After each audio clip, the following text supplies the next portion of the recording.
Hello, everybody, and welcome to Unpaid and Underrated. This is episode 38. We are tuning in live, joined by Big Keith, who, man, does not have his orange glasses, doesn't Not have a yet. beard. So we are joined by Big Keith's younger baby brother. Hello, hello.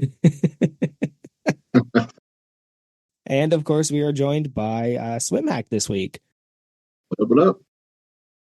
All right. So, Keith, what do you got for us this week? Oh, Oh no, I was just I just turned up the volume there. Sorry. oh, oh. Yeah, I don't know. Drinking. Let's the first segment, as we always try to get into, is what are you drinking? I'm gonna kick it off, I guess. So hop water again, but blood orange. So I know we had some. Wasn't there some blood orange topic the other day about the actual fruit blood orange, which I've still never had, but the blood orange hop water is enjoyable. I am a fan. Well, I just cracked a Keith's because it's that time of the day. I do have a sparkling water, but it's warm, so I want to give it some time to get piping hot. And it is it's one of those weird ones that my wife purchased that I have asked her to never purchase again. So it's a bunch of botany flavors like lavender and juniper and all those things I normally like. So if I crack it and I make a silly face, you know that's what I'm drinking. What about you, All right. Swimhack? What you got? All right. So I've got my holder, of Ah, course. I've yes. got a sparkling fresh sugar plum apple cider. Ooh. I'm a big fan of apple ciders. When we were traveling a couple years back in Washington, we stayed at a hotel in across the river there, and they had some warm apple cider out in the evenings, and we would go down there and just fill up like as many cups as we can. And so I've been looking for the perfect flavor ever since, and that's not it, but it's pretty good. We'll see. Yeah, sugar plum isn't one of those things that I'm like, you know what, I can't wait to have sugar plum.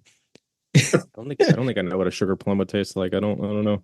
Like a Apple cider is berry. definitely an acquired taste, I feel. Like it has to be like a pumpkin patch or something and like nice fall weather, I think, for me to really want to dive into that. But we did appreciate rocking out the OG drink spotter. That's not too many people go through the effort of bringing that in from the gym.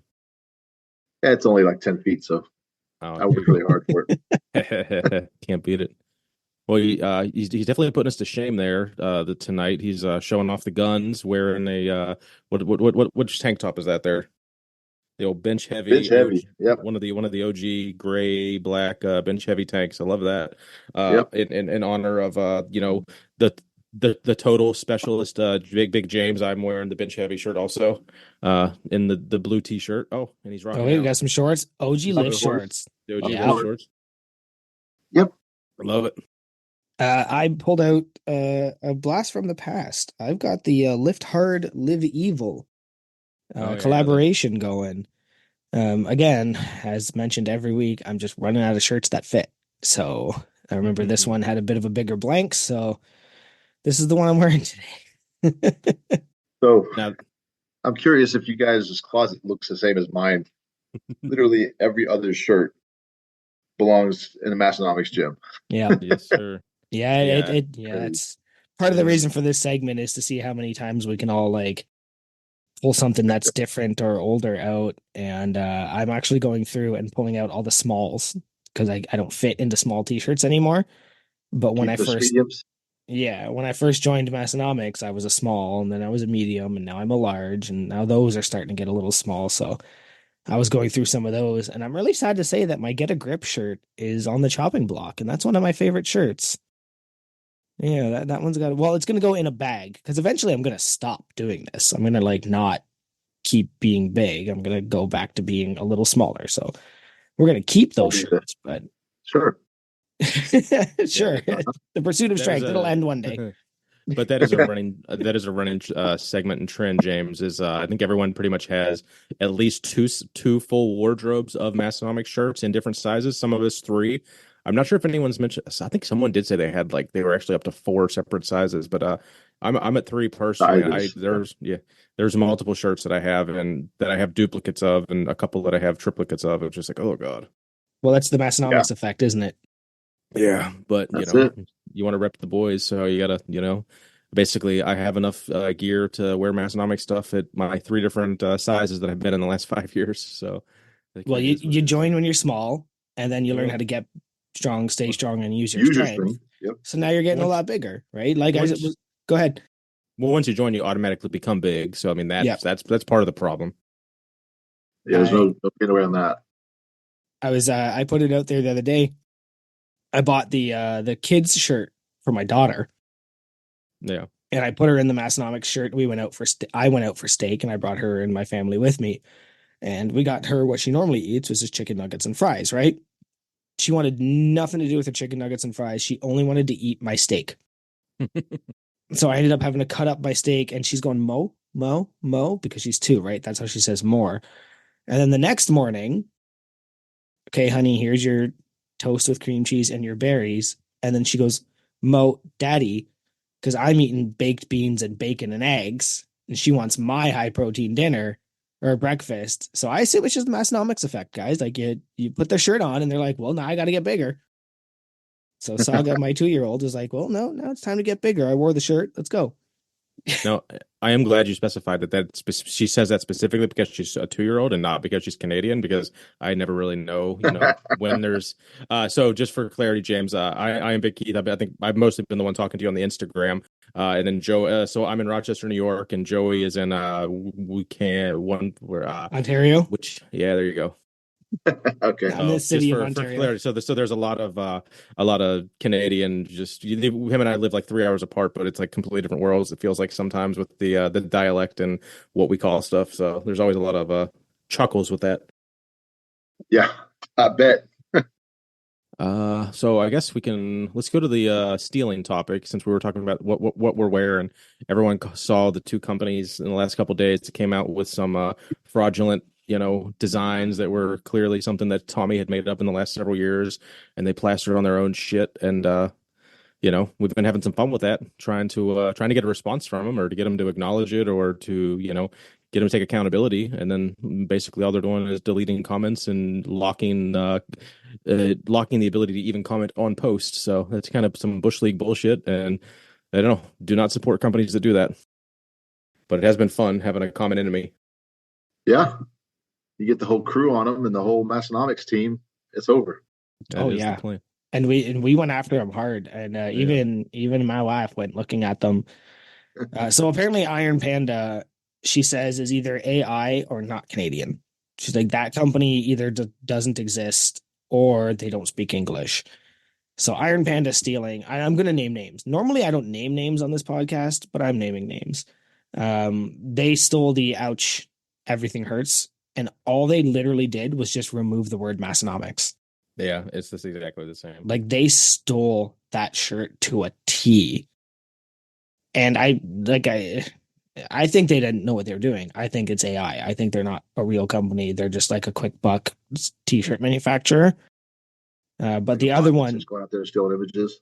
yeah, because she said most of their stuff was stolen, right? Lift heavy, like all of their stuff is just a variation of standard gym shirts, right? Like, oh, caffeine, drink coffee, lift heavy, like that AI kind of stuff, system. right? Yeah.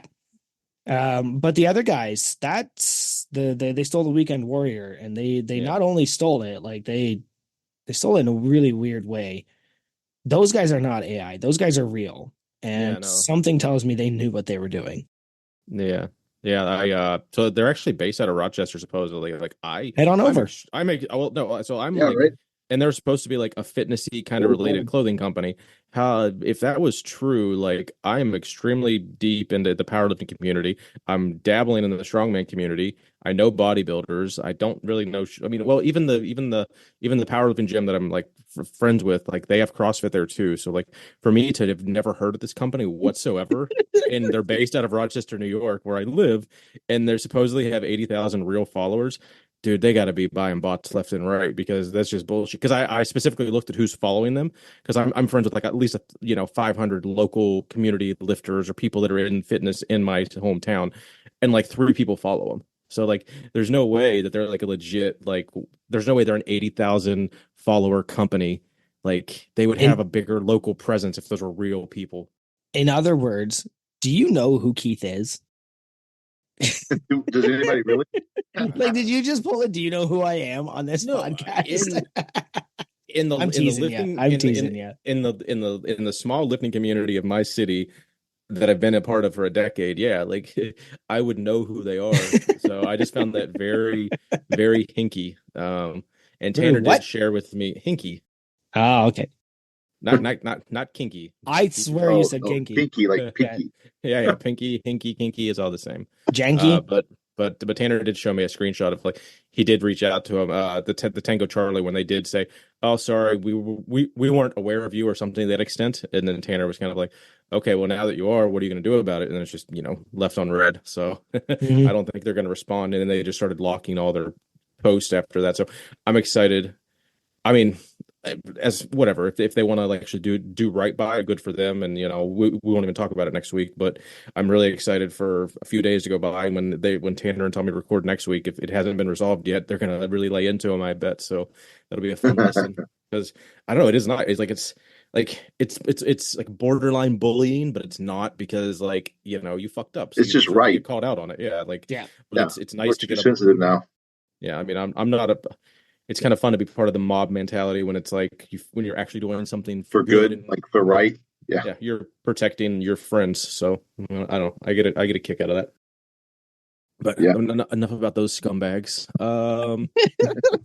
I guess some sad news. Rest in peace, Toby Keith, or rest in So peace, Mr. Toby Keith. That was a hard one for Rest me. in peace, Toby Keith. Yep, you Yeah, did. You yeah, nailed it. yeah, Mike Tyson. yeah. It's a rough one tonight. But no, that one hit hard. I think I said it on somewhere. Either I think I commented like, so it's just celebrity death every month. But that was man, that one hit hard. That was one of my first like I remember like actually having like a cassette tape or something and like actually having his music as a kid and like replaying a couple of those CDs or cassettes. It was just he was a very instrumental part of my music listening for like a decade from like early '90s to early 2000s kind of thing. So that was very sad. So, What was it? It was cancer, yeah, which cancer? It was, stomach, so I think, or yeah, I believe, I don't, yeah. And seeing some pictures of him in his like more recent pictures too, it was pretty sad to just how yeah, like either way. small of a man he had gotten to be. But yeah, that was tough. Uh, any thoughts, Joey, as our local musician fan? No, I'm not typically a Toby Keith fan. For me, he falls into the new era of country that I don't necessarily enjoy. Yeah, That's not to say, I Love This Bar wasn't a good song. But Toby Keith was just never in that realm of country that I've reached out for. So I don't have a lot of thoughts on that one. his early Um, stuff I feel was a little like there was like a 5 year period. There was like 2 or 3 albums before mhm. the early 2000s when he just started like driving around. I think whatever the one where it was like had a yellow Hummer on like in the video or on the album. I was like, all right, I kind of distanced myself a little bit from him from them, but his really early stuff I definitely enjoyed. Sorry to Yeah. cut you off there. And for me to like know the name, obviously I know who he is. He's iconic to country music. It's not to say that, I don't like Toby Keith. It just isn't on my radar, but I do appreciate obviously the impact he's had on a lot of people in the crew and in country music. Good. All right. What else we got? Did anybody get a chance to watch the Massonomics YouTube video? I tried. The bars. Yeah, the barbell one. I thought Yeah, that was pretty. What did you it get a was chance to pretty watch it? entertaining and informative. You're a big home gym barbell fan, so did anything stick out to you of like, oh, that's a bar I don't have. Maybe I should get that or anything like that? Well, I know I don't have any Olympic lifting bars for That's sure. true. Just I would, don't perform many of those lifts.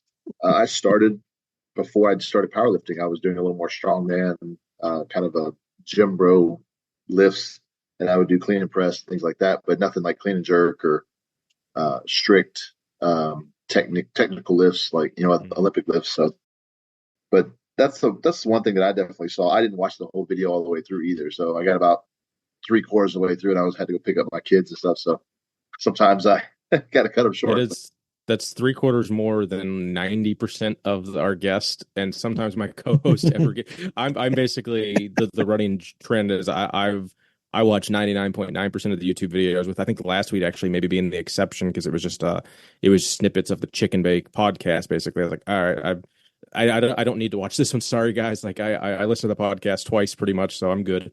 But yeah, I pretty much consume all that and the driving force. I'm talking about that. But I'm still in general though. Have you caught a handful of their stuff over the last year or so? Since I mean they've had to be popping up on your YouTube feed significantly more now than they did in 22. Sure, sure. No, I definitely click on them and watch a good portion of them every week. So Awesome. try to Awesome. stay up with everything. And I feel like even though being part of like the original crew, it's hard to stay up with all the things that changes. Yeah. And it's almost Yeah. like you feel like did I miss something? What's going on here? And it's something that's like from 56 episodes ago that maybe that particular one I was tuned out or whatever. I just didn't quite pick up on whatever the joke was, and then that joke reoccurs. And I'm like, I don't even know what the world's going on. So I tend to want to listen very, very carefully to everything so I can retain all the inside jokes and all the different puns and stuff. So Oh, that makes me so happy. I've definitely been guilty of like, I mean, I'm extremely like, this is like my, it's like one of like the three things that I'm like obsessed about essentially is like Massonomics and Massonomics world stuff. And like, I'll catch myself sometimes being like, I don't know what the fuck they're talking about. And then I'll get kind of drugged by people. They're like, how do you not know what we're talking out about? of Like, you of all people, I don't, how did I miss that? The same thing. Like you miss it one week and then you just glaze over it the next time you hear it. And, it just doesn't, I don't know. It just doesn't register. it's that and the fact that the culture, the Massonomics culture is built around just idiotic puns that can blossom from Yep. right now, and then all of a sudden it's something really, really big, and we're all having fun with it. I mean, it doesn't have to be something that was thought out or scripted or anything like that. That's the beauty of it. Is it just things just happen, and you're like, wow, that really can build a big following because everybody can get on board, have a similar. Absolutely. And I did. So I left work early today because I have not been feeling good. So I spent most of my day napping on the couch or in the bed. So when it launched, I thought, okay, I'm gonna watch this so I can be prepared for tonight's recording. And then my daughter, like I said, 2 years old, she decides she's got my phone and she's watching a video on it. So she comes in and she lays on my chest and she's holding the phone up as she's laying on my chest.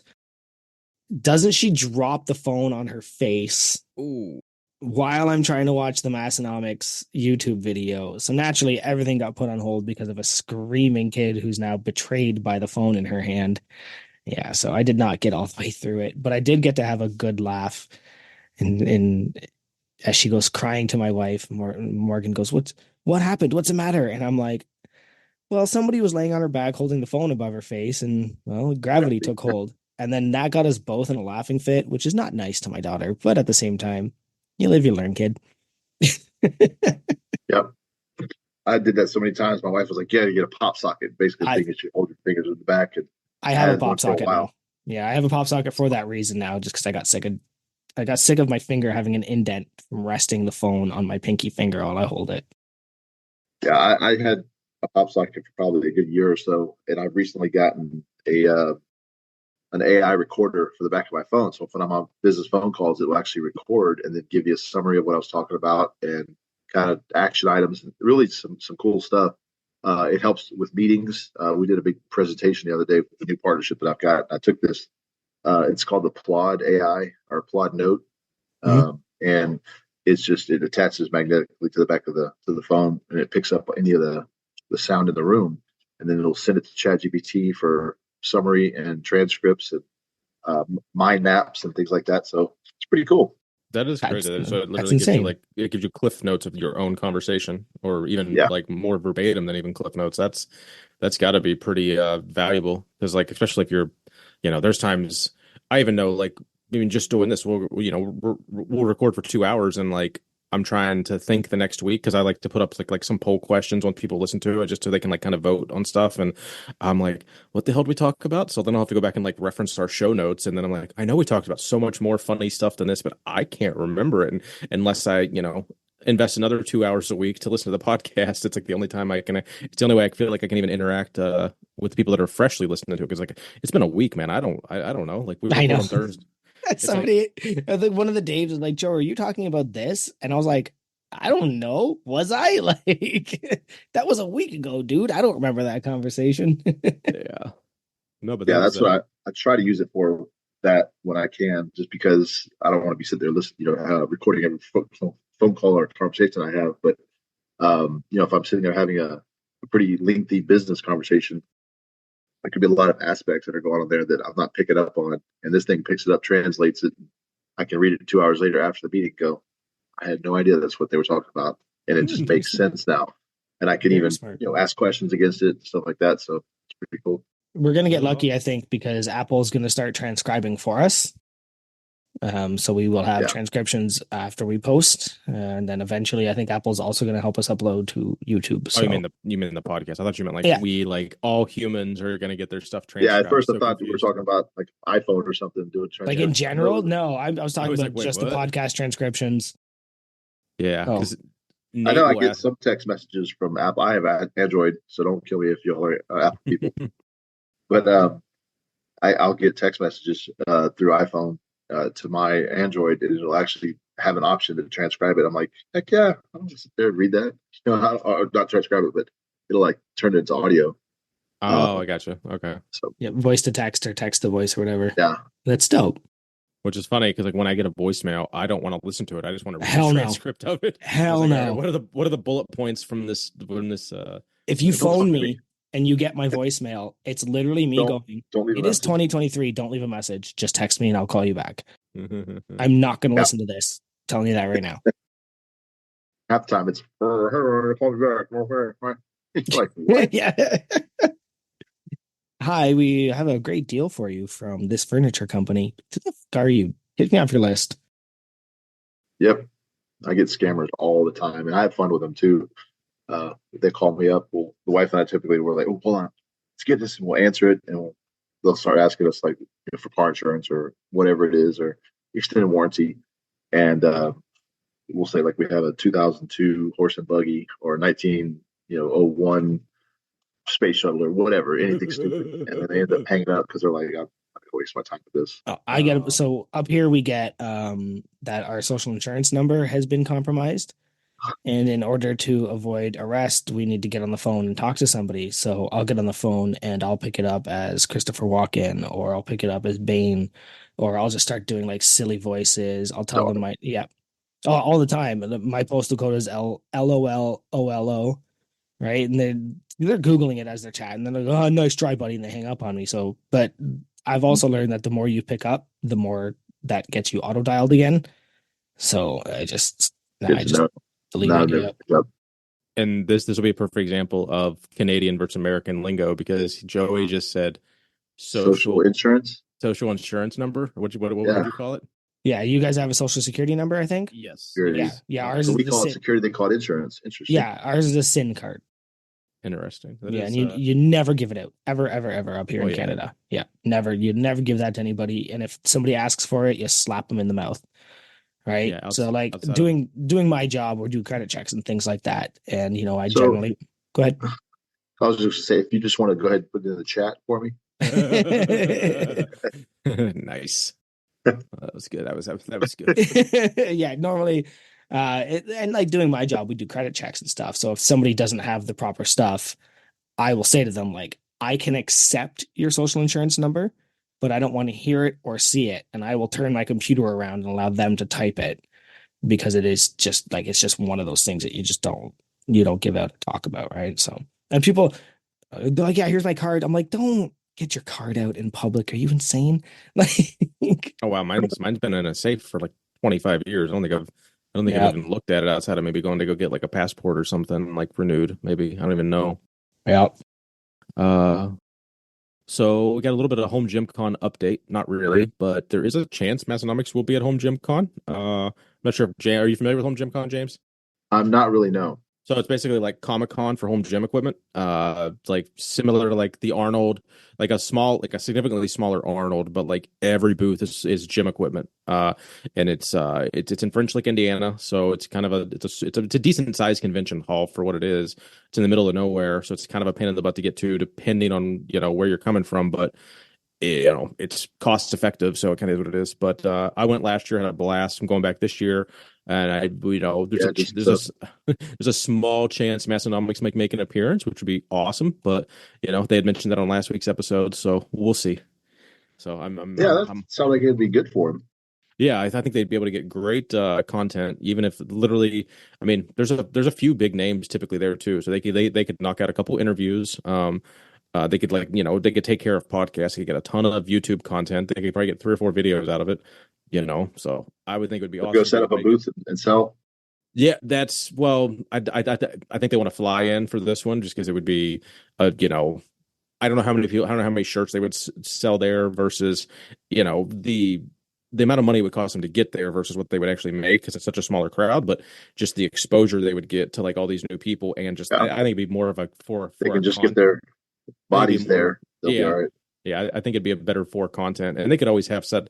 I even mentioned to him when I saw him at Crew Falls meetup is that like literally just like try to partner with someone and have them just sell your drink spotters there and let them deal with it all. And even if you give them all the profits, you're at least getting your stuff out there more. Branding. Yeah. So who knows what they're going to do with that? But I'll be watching Tanner and Tommy closely to see if because I'm not going to make it to the Arnold this year. So that's like one less opportunity I have to like spend time with my crew friends, but there's I think even if Massonomics doesn't show up, there's at least 6 or 7 of us that will be at French Lick. So, that'll be cool on its own. But we'll see. And then did you have any follow up on the tattoo talk, Joey? Are we gonna Yeah, I did say I would break that this week, didn't I? And so in the middle of recording last week, I kind of mentioned that sometimes in the middle of recording, it's so weird how it's always timed that I get big news while I'm recording this podcast. So I can confirm that the most recent Massonomics tattoo is indeed Big Dan Bell. He did get his arm tattooed. He got the Massonomics M on his bicep. He sent me a photo, confirmed, and Tanner confirmed I was allowed to be the one to announce it. So I was the last person, and now Dan is the most recent person. So I think that makes a total of 6 Massonomics tattoos out there. no? And that'd have been like a year. Yours. When did you get yours? Whenever the last patch went out. So yeah, it had to have been about a year. Yeah, it definitely wasn't like. I mean, you definitely had it at Actually, almost exactly a year. Yeah, I had it at the Arnold of last year. So yeah, Yeah. if you had it at the Arnold, it's been a year already. So that's pretty cool. So Dan has not showed it, right? Yeah, he's been I've been busting because like I was pretty sure it was Dan from some hints Tanner gave. So then I was just like, so then I just ran with it, not knowing if it was true or not. So like and Dan didn't post lifting stuff for the longest time. So then I got on his page a couple, anytime he would post something, I would be like, when are we gonna see that Massonomics tattoo? And he just doesn't acknowledge it. But it randomly gets a bunch of likes from like other Massonomics people and stuff. But I don't know why he's being so ambiguous about it. But it's his own body. I guess he can do what he wants with it. But I'm curious of why he hasn't posted anything about it. Yeah, I fully sent him just a like, hey, did you get a Massonomics tattoo? And then like 2 months later, while I'm recording last week, he goes, yeah, I did. And that's when I was like, what? Now is when you choose to send that message. So Is it on his right arm with the flag? Or his left arm doesn't have a lot of stuff on it. Yeah, it's gotta be. Yeah. Okay, because he sent it to me. I can only watch it once. So he definitely sent this picture. So it has to be his right arm, right? Like he sent this picture. It's about right here. Okay. And I think he pretty much he essentially got like sleeves almost in the last year or so too. I think he got like several tattoos. But no, that's pretty cool. That it's what's funny is like the couple other people, like the dude that got the first lift tattoo, like I don't even does he even in Discord? Yeah, like I don't even like yeah, he got the lift logo on his thigh where the shorts would be. But it's like I don't wasn't Mary was first, wasn't she? I think probably I would imagine. Yeah, so outside of was it an ankle or a wrist was the first one? Yeah, I think that was Mary. It was Tanner's wife. Yeah. So outside of family members, it was that person. Now I think that person has since joined Discord, but probably isn't very active. Yeah. That's what I'm saying. It's just like to have someone have a tattoo of Massonomics and then like not be as deep as like the rest of like not be as deep as one could possibly be. Meaning like they are in the Discord at least a couple times a week talking. They're friends with like 100 people on Instagram and everyone knows them and like that's just it. I find that not even a negative. It's just like I guess it shows how busy people's lives are too. Like that'll be like will this be such a big part of my life in 3 or 4 years? Like, I don't know, maybe, but I could see that being the same with other people. So Yeah, just like, tattoos are funny like that, I guess. in all fairness, my skin might not be a part of my life in 3 to 10 years. So like, what are you gonna do? Take it with you? Yeah. Yeah. I'm gonna jump to the next one. Sorry to interrupt. Yeah. Um, but as I was packing my cooler for tonight, I found my Valentine's Day present that has been sitting on top of my cooler for a week. And I finally said to Morgan, like, you got to move that because I'm just gonna open it. And she went, nah, go ahead, open it on the podcast. So Okay. we're gonna see my Valentine's Day present as we go. We are waiting on a what's in the sack segment. Yeah. But sometimes crossing international borders takes a little extra. I've So literally I had literally you've had been mine sitting for on like yours for 10 10 days. days. Yeah. It's just like, oh, every now and then some of our friends and fellow crew will send us shit to open up on our podcast, similar to what they do. So that's not necessarily what Joey's doing. Joey's opening up his wife's sack, but we'll see what we got. My wife's sack. All I, right. Wife sack. I was My debating on saying wife it. I sack. was debating on saying it or not, but I was like, I'll let her fly. Okay. I don't know what this is, but Okay. it says, shit, bitch, you is mine. Okay. So I It's guess my fine. wife wanted to give me, I guess it's a flag because it's got like a little, like a flag thing on here. So shit, bitch, you is mine. Fine, Okay. not mine. It What does says it say? fine, right? Fine. Oh, damn. Fine, It's definitely fine. so she's calling you pretty. Uh, So she's flirting with you with her little banner. I am pretty. Yeah. Okay. Okay. So this is the one I think that she wanted me to open on the podcast. That one was some filler. So these are socks. And it says Honky Valentine's Day. And it says I love you. And it has a goose surrounded in hearts. So the That is goose. All right. So it's a that silly is goose relevant. time. So thank you, Okay. honey. She knows I like my silly socks. Um, so there you go. You guys got to experience my Valentine's Day present because I will be traveling for Valentine's next week. Exclusive reveal. Yes. Exclusive reveal. Yeah, I will be traveling, so I will not have access to my wife and kids. Yeah, so anyone excited for the live recording, which sometimes we'll post in Discord, it'll pretty much be the day this one comes out. We're recording another episode next Tuesday, so we got a short turnaround on getting prepped for Joey's episode next week.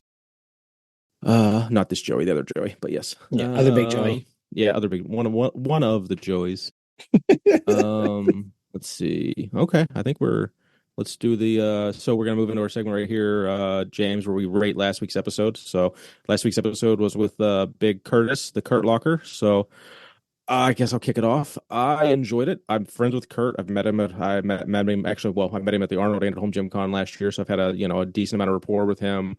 It's always cool when they get like people I know, like actual like people I consider like a friend, like someone I've either I guess technically I consider people I haven't met in person friends as well, but like people that I legitimately have had like dinner with and stuff. It's always cool to like hear them on the podcast. So I always that's just like is an extra level of like fun for me. So for all those reasons, and the fact they did, hint at maybe coming to Home Gym Con, I'm going to go ahead and give it 5 out of 5 Massonomics Gym iPod Touches. What about you, Big James? So I don't actually know Kurt at all. This is kind of one of my first exposures to him, but I liked it. It was pretty knowledgeable, and obviously the military acronyms were pretty funny. I could relate to those a lot. I'm gonna go ahead and do 5 Massonomics Gym iPod Touches. Nice, good score, good score. We'll have Big Kevin tally all those up for us. We got a guy that he should be keeping a spreadsheet for us. At one point, he told us he was. I know he's since had some kids, and I don't know. We'll see if he's still keeping his word on that. What about you, Joey? What do you think of Kurt? Good episode. Happy to get through it really quickly. I'm on the train of listening to things at 1.5 speeds. Ooh. So I don't know if you know. Yeah, Kurt is a lot faster than most. So Tanner's a very slow cadence. Tommy has a very bounced cadence. So when you're listening to things at 1.5, Tanner's pretty static. Tommy goes from very slow to very fast very quickly. Yeah, I could see that. Yeah. And Kurt is just fast. He was just fast. It was really funny. It was like a chipmunk fast. But I was with all noticing that, that on one speed. I was noticing him kind of going up and down. yeah. I thought that was odd because I was like, did I hit something on my phone to make it speed up or He's a what? very intense man in person as well, so that Yeah. makes it Get excited, passionate about what you're talking about. he's always very wired. So I'm gonna have to go ahead and give that one. Like I feel like I give things 5 all the time. So today I'm going to go a little different and give this one 5 Massenomics iPod Touches. Nice. Gotta love it. Nice. All right, Mr. I keep going back and forth. I mean, for this episode, would you prefer Swimhack, James? What do you We'll want go to Big James. Big James. All right, Big James. Well, are you comfortable doing a little Massonomics sponsor read? Anything you wanted to, share about Massonomics with the our listeners? Well, I have to say that I like the fact that the discount code has really lined my pockets, and I'm hoping that it'll continue to take away from the Massonomics empire and help make me rich as well. Love it. But I don't have a specific ad read, but I can definitely read whatever I need to. Well, yeah, Massonomics is our main and only paid sponsor. Everybody else we have affiliate codes with, but they do finance the entire podcast and the hosting. So podcast, website, all the rest, massonomics.com/join and get in on the crew, because I think the line in the pea gravel came this week to get on the next. The sand is definitely ending, I hope. Yeah, to get the next join. Yeah, well, yeah, we're over 400 now. Which was crazy.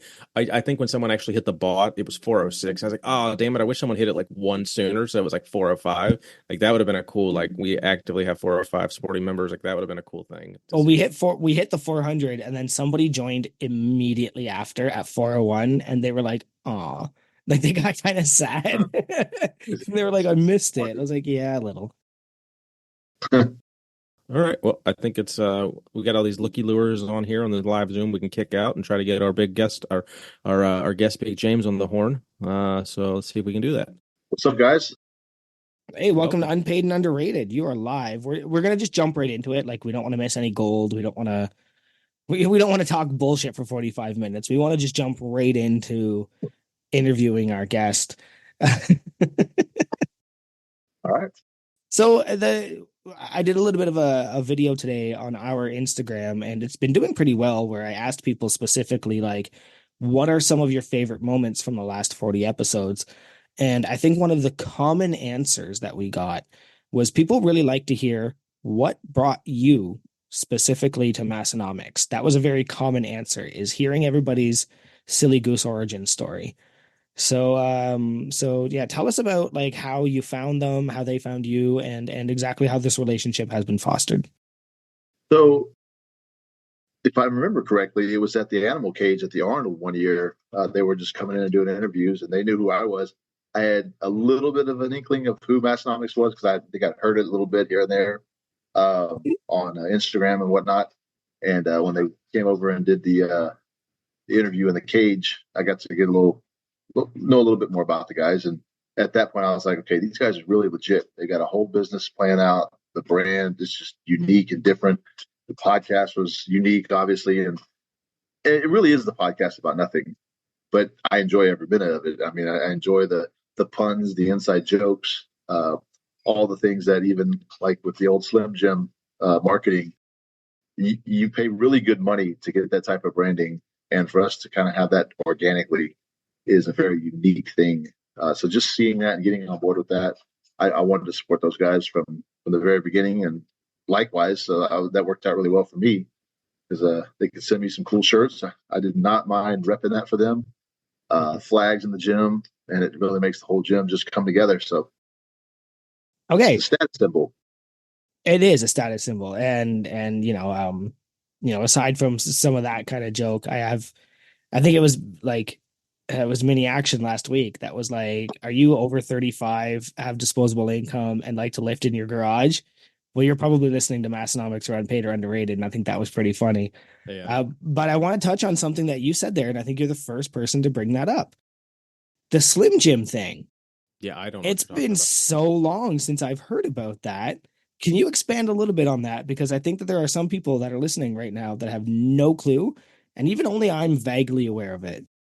So I'm probably going to butcher this, but a few years back, Slim Jim was really pushing their social media marketing, and they would essentially have not just themselves as a company posting on their Instagram about what they're doing or some fancy ad or picture, meme or whatever, but they would have this cult following that literally was a crew. that they didn't have to be paid, so they were definitely underpaid, and we can call them interns. It's almost like the original marketing ploy, where the army of trolls, if you will, the crew, can do all your bidding and marketing for you, and wearing all your stuff. And naturally, it's just, I think it's a good business plan. And then, of course, we forming friendships and these bonds, and being able to pass back and forth these puns, builds a culture in and of itself. People see that and they're interested in it. They get attracted to the brand.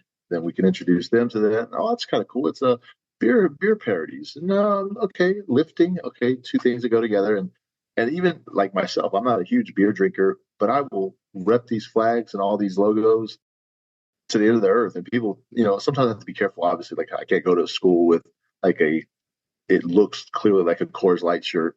So I'm reserved on some of those, and when going to the schools and things like that, just to not be like, oh, promoting alcohol.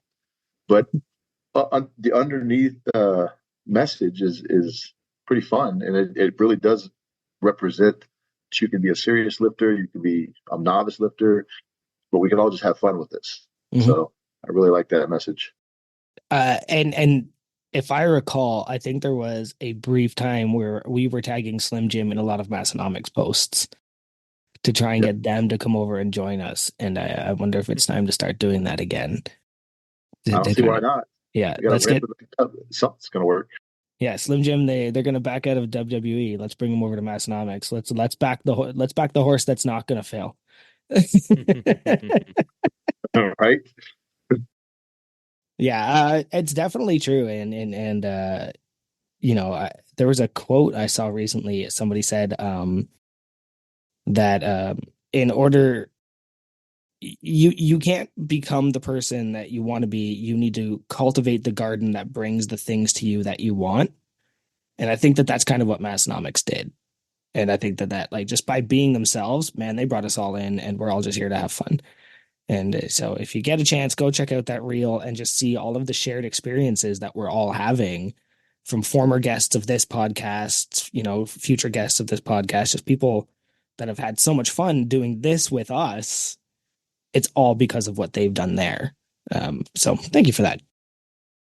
Well, yeah, it's not every podcast that has a podcast about them either, where they literally interview that podcast supporting members. So when did you because I reached out to you maybe a month or so ago, I think, when a couple I put up who's everyone want to see in 2024 as a podcast guest, and your name came up a few times. So I reached out, and you graciously accepted pretty much immediately when I offered you a spot to be on the episode. But just like at that point, you were probably like, who the hell is this unpaid and underrated account? Like, I mean, had you heard about us on the other podcast and just kind of like oh yeah, absolutely. I mean, you weren't a stranger or anything like that. I knew exactly what was going on. Perfect.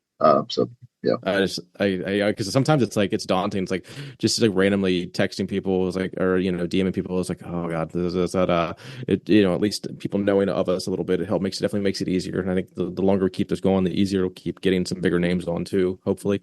So I appreciate you being here. So this is why we're here. This is fun for us. You're our more or less our 40th interview, give or take a couple draft episodes, some solo episodes. So, we've legitimately had over, so call it 36, 37, like just legitimate interviews of, sure? him and I. Oh, I mean, it could be like 174. I really don't know. Yeah, we lost count a long time ago. Yeah, whatever the sister podcast on, we're one more ahead of them. In just a brief 8 or 9 months that we've been doing this, but I don't know. It's just as someone kind of like, because you are, your Massonomic crew, but then like you're not overly active in the Discord. I don't see you there too often, so it's just like sometimes for me, it's like if I don't see people in the Discord, I'm like, well, do they even know? Like, do they get it? Like, do they know who we are? So it's just it's cool to know that we're still kind of like showing up on people's radar, even if they're not really on every level of the Massonomics train that we all are. All right, so moving on from whatever you're talking about. Shush yourself. Where do we find you? So we can find you easily on Instagram because we've called you by your handle a couple times. So just tell us where we can find you. So I'm on Facebook, Swimhack Powerlifter. I normally reserve like the the families and the personal account for the family and friends and stuff, or really really close friends. But I have Swimhack Powerlifter as a page, Swimhack on Instagram, Swimhack on YouTube. I do have a Twitter or slash X, but I never really use it at all. In fact, it's an old football account that I use called QB Threat. And I honestly don't even know if I have SwimHack on Twitter that's like functional. It's just one more thing to operate, and I don't want to have more than a few. Yeah, there's got to be a return, right? There's got to be an ROI on that social media and X right now, ain't it? I used to be very active on X, and I deleted it pretty recently, and I don't think I've missed it for a single second. Yeah. Also, I have my own website, benchonly.com, which has a link to all my socials. So if any of those didn't come through or for whatever reason, you can check out the website and got all the ways to contact me on there. All right, so that's the one we'll put in the show notes so that we can make sure everybody can contact you. We also share a couple affiliate codes, don't we? Do you have some affiliate codes you want to put out there? Yeah, let me pull up what I have. I know I have Big Swimhack for sure. That's the Massonomics one. We won't talk about how much that's going to save you. 69%, right? 69%. We can go with that. All right, where are we at? There we go. By the way, that's the first time anybody has talked about having a Massonomics affiliate code. And I didn't know. I didn't know those actually existed.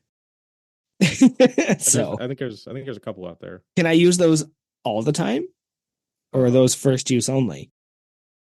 As far as I know, you should be able to use it at any time. Well, you heard it here, folks. Take that. Doing that.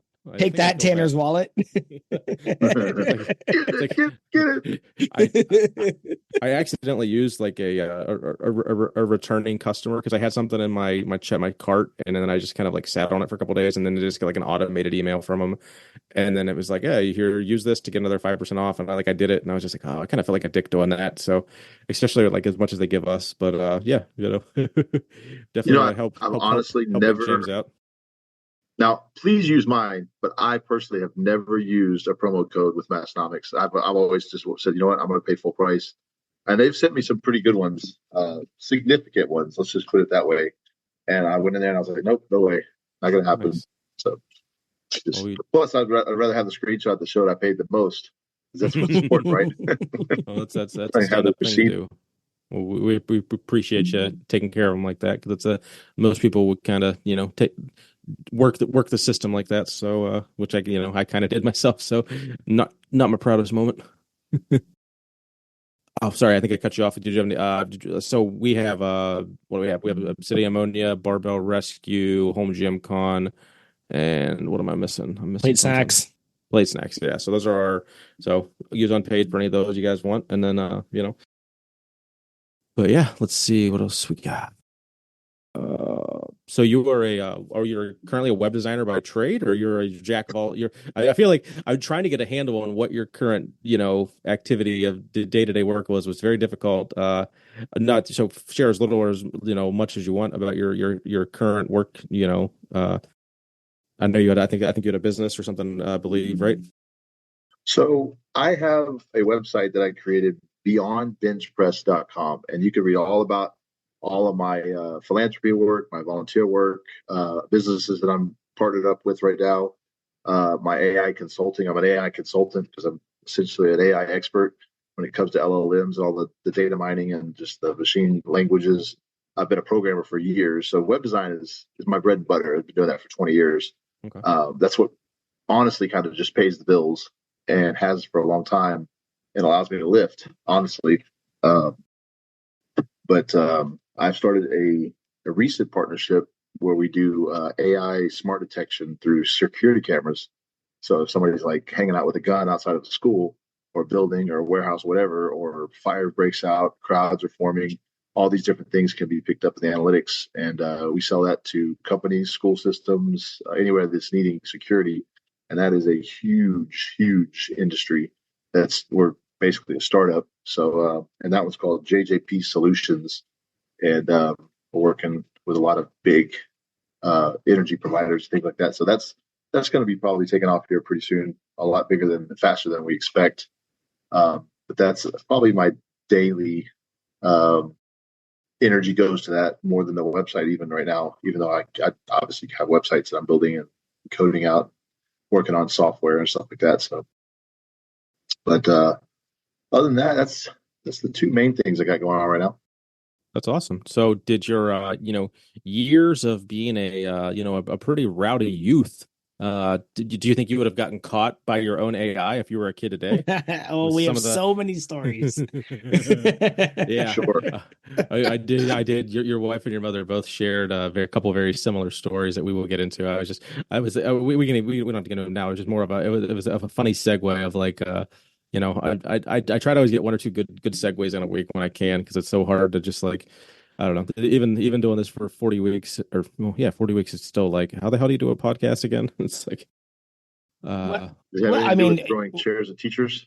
yeah, yeah, that one's in there. that was I will only talk Okay. about what you're willing to share. That one was in there. The FBI showing up for That something was and probably my mom. scaring all of your superiors. We have one here of you possibly running from the police or perhaps motorcycling away from them.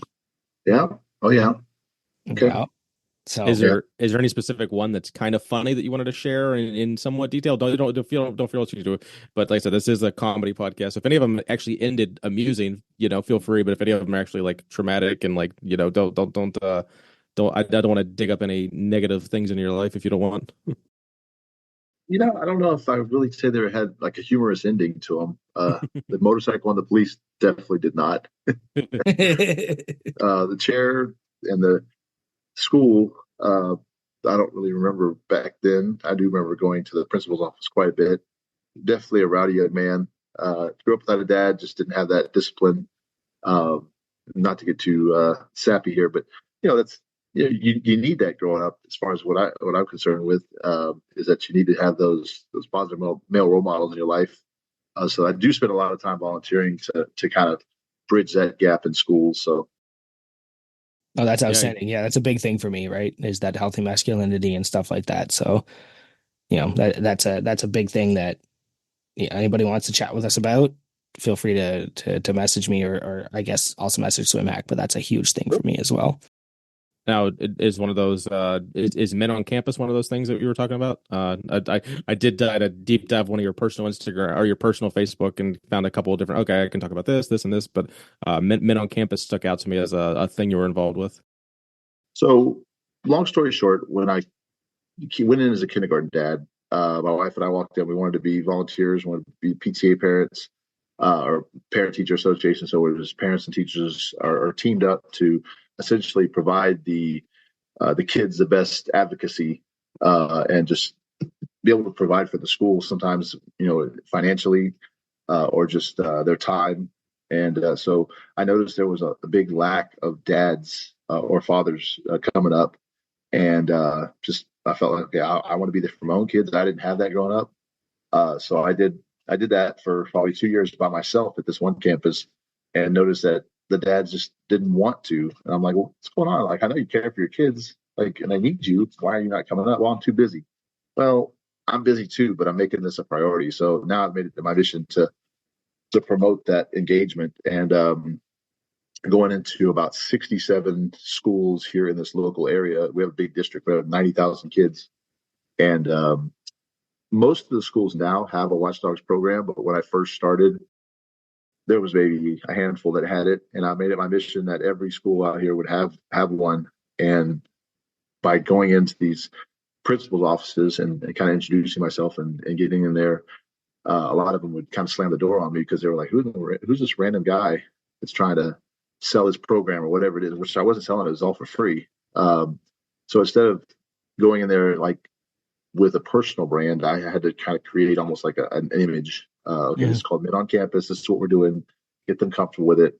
And now I'm pretty much working with every school out here to some degree through parent engagement and stuff like that. So that's basically what Men on Campus is. You can get more information, menoncampus.com. That organization doesn't make a dime. It's not a nonprofit or anything like that. It just doesn't make any money whatsoever. It doesn't run like a business.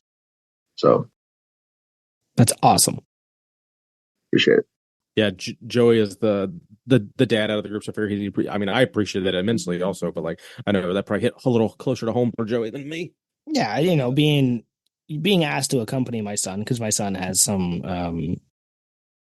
behavioral issues in school. So they had a field trip and they just said, "Hey, can you come with us?"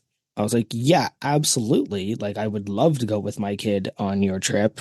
And just like, what am I here? Am I here with like other kids? They're like, "No, you're only here for your kid." But that's not how it turns out, right? Because with you there, he doesn't act like how they said he was going to. He was perfectly behaved. But I was the only dad there. There was Yep.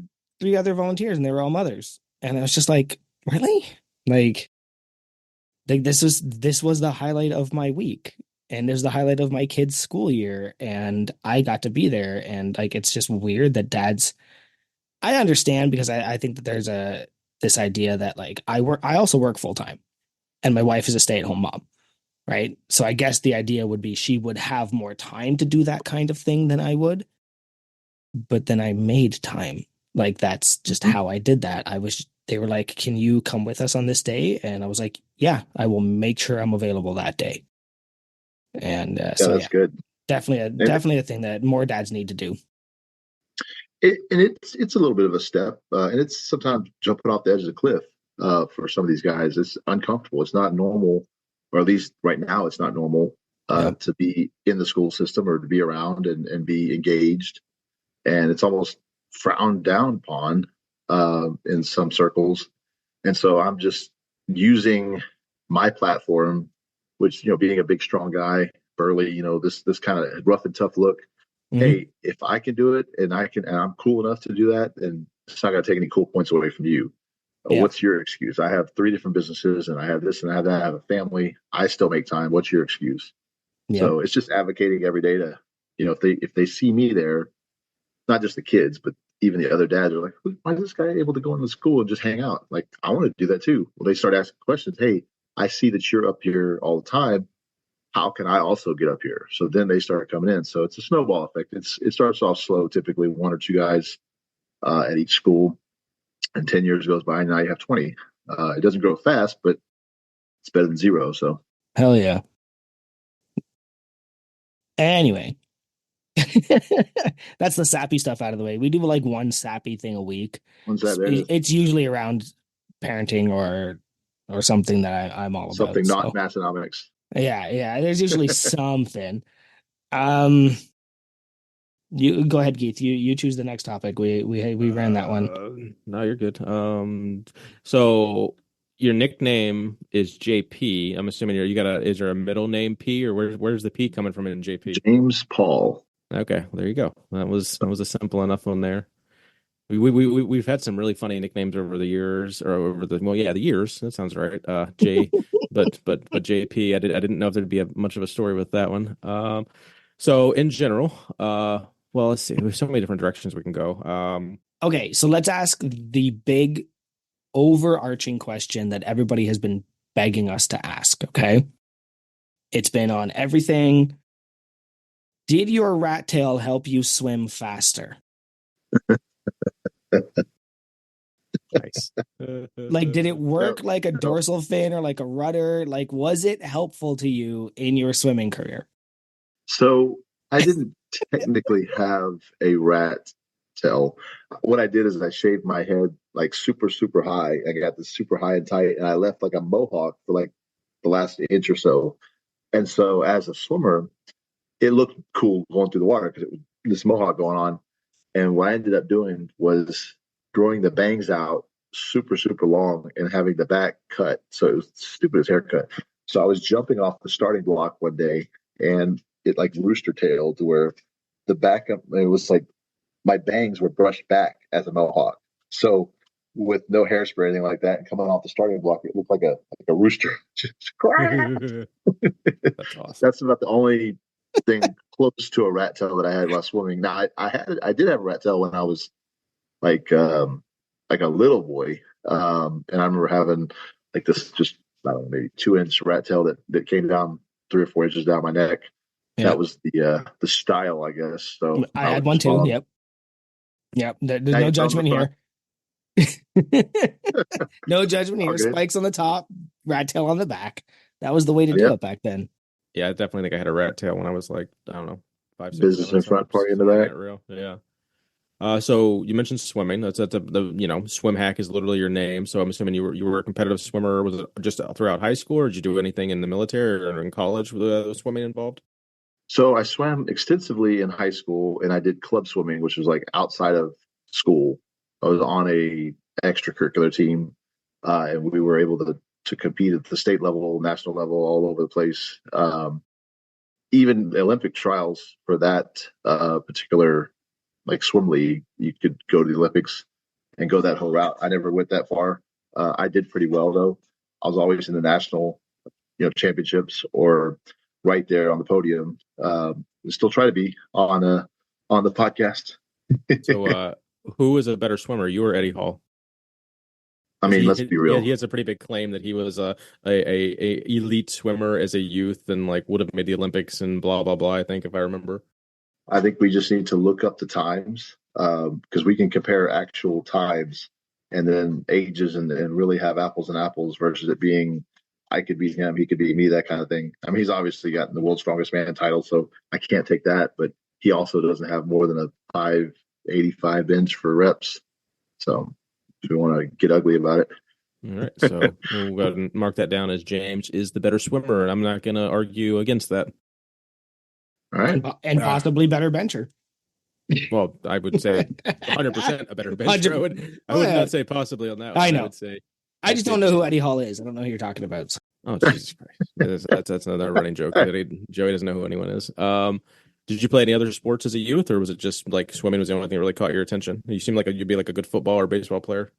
So I played a little football my freshman year. That just honestly wasn't challenging enough for me. I was pretty good at it, varsity and all that kind of stuff, and had all the I guess the jock mentality ran its course very soon.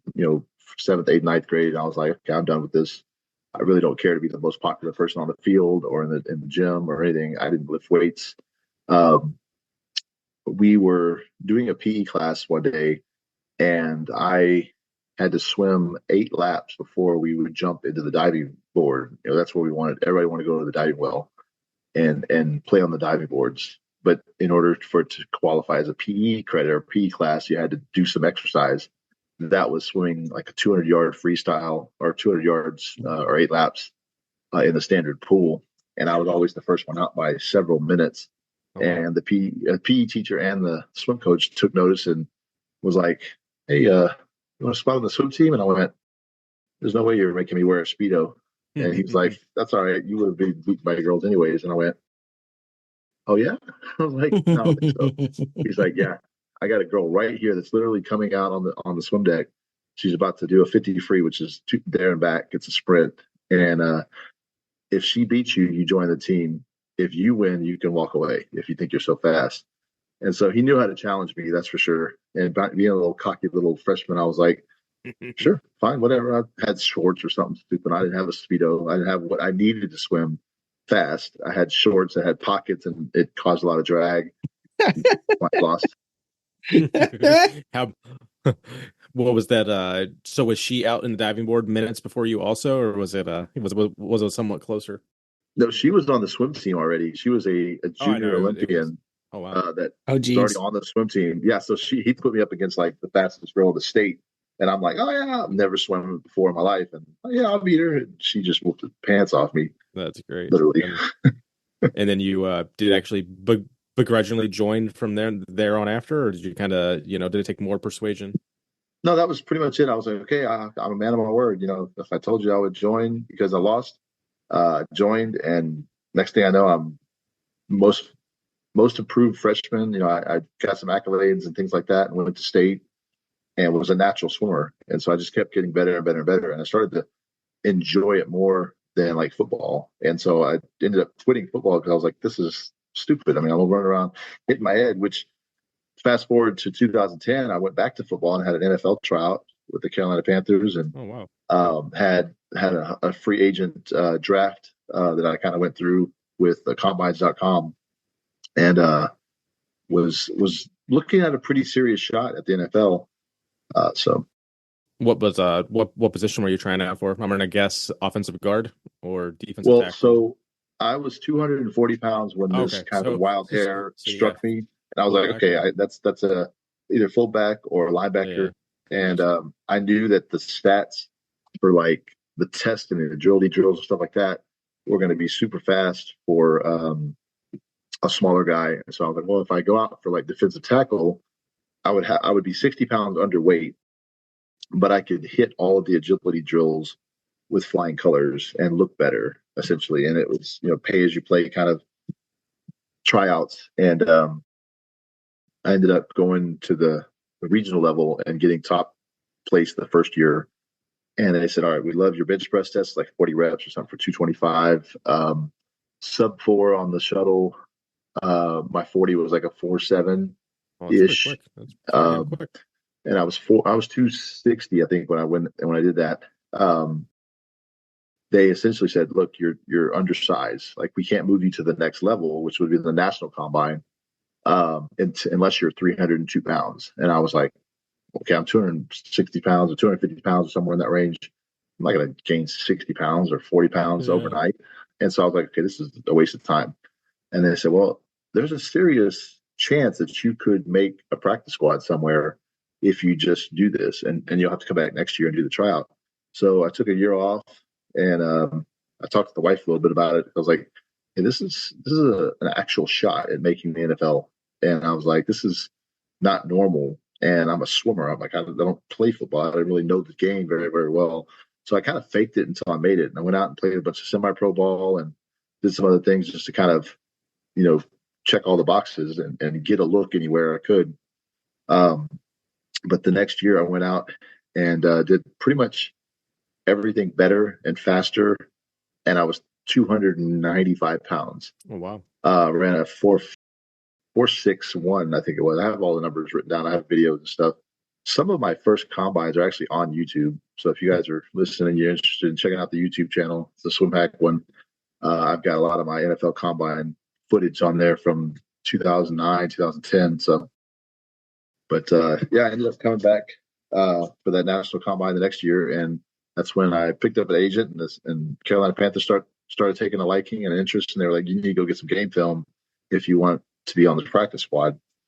Long story short, I didn't end up getting the game film that I needed with these semi-pro teams around the area. They just the crappy footage, and it wasn't a good competition to be able to showcase what the NFL was needing. And I got that I was going up a pretty lofty hill. And the last straw essentially was, you're 30 years old. You're an old guy. We can't do anything with you. And I was like, okay, I'm bowing out of this. And I ended up, long story short, going to powerlifting. Nice. So you weren't really like a competitive power lifter at that point then?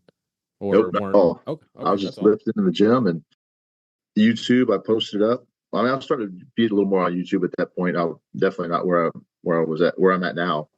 But my kids at the time, my son was probably around 4 or 5 around this time. And I was like, okay, he's not going to believe me if I'm benching, these crazy amounts of weight. I need to put this on video or else it didn't count. And that mentality. So I started putting these videos on YouTube, and the one that I did 605 in 2012 just almost literally went viral like overnight.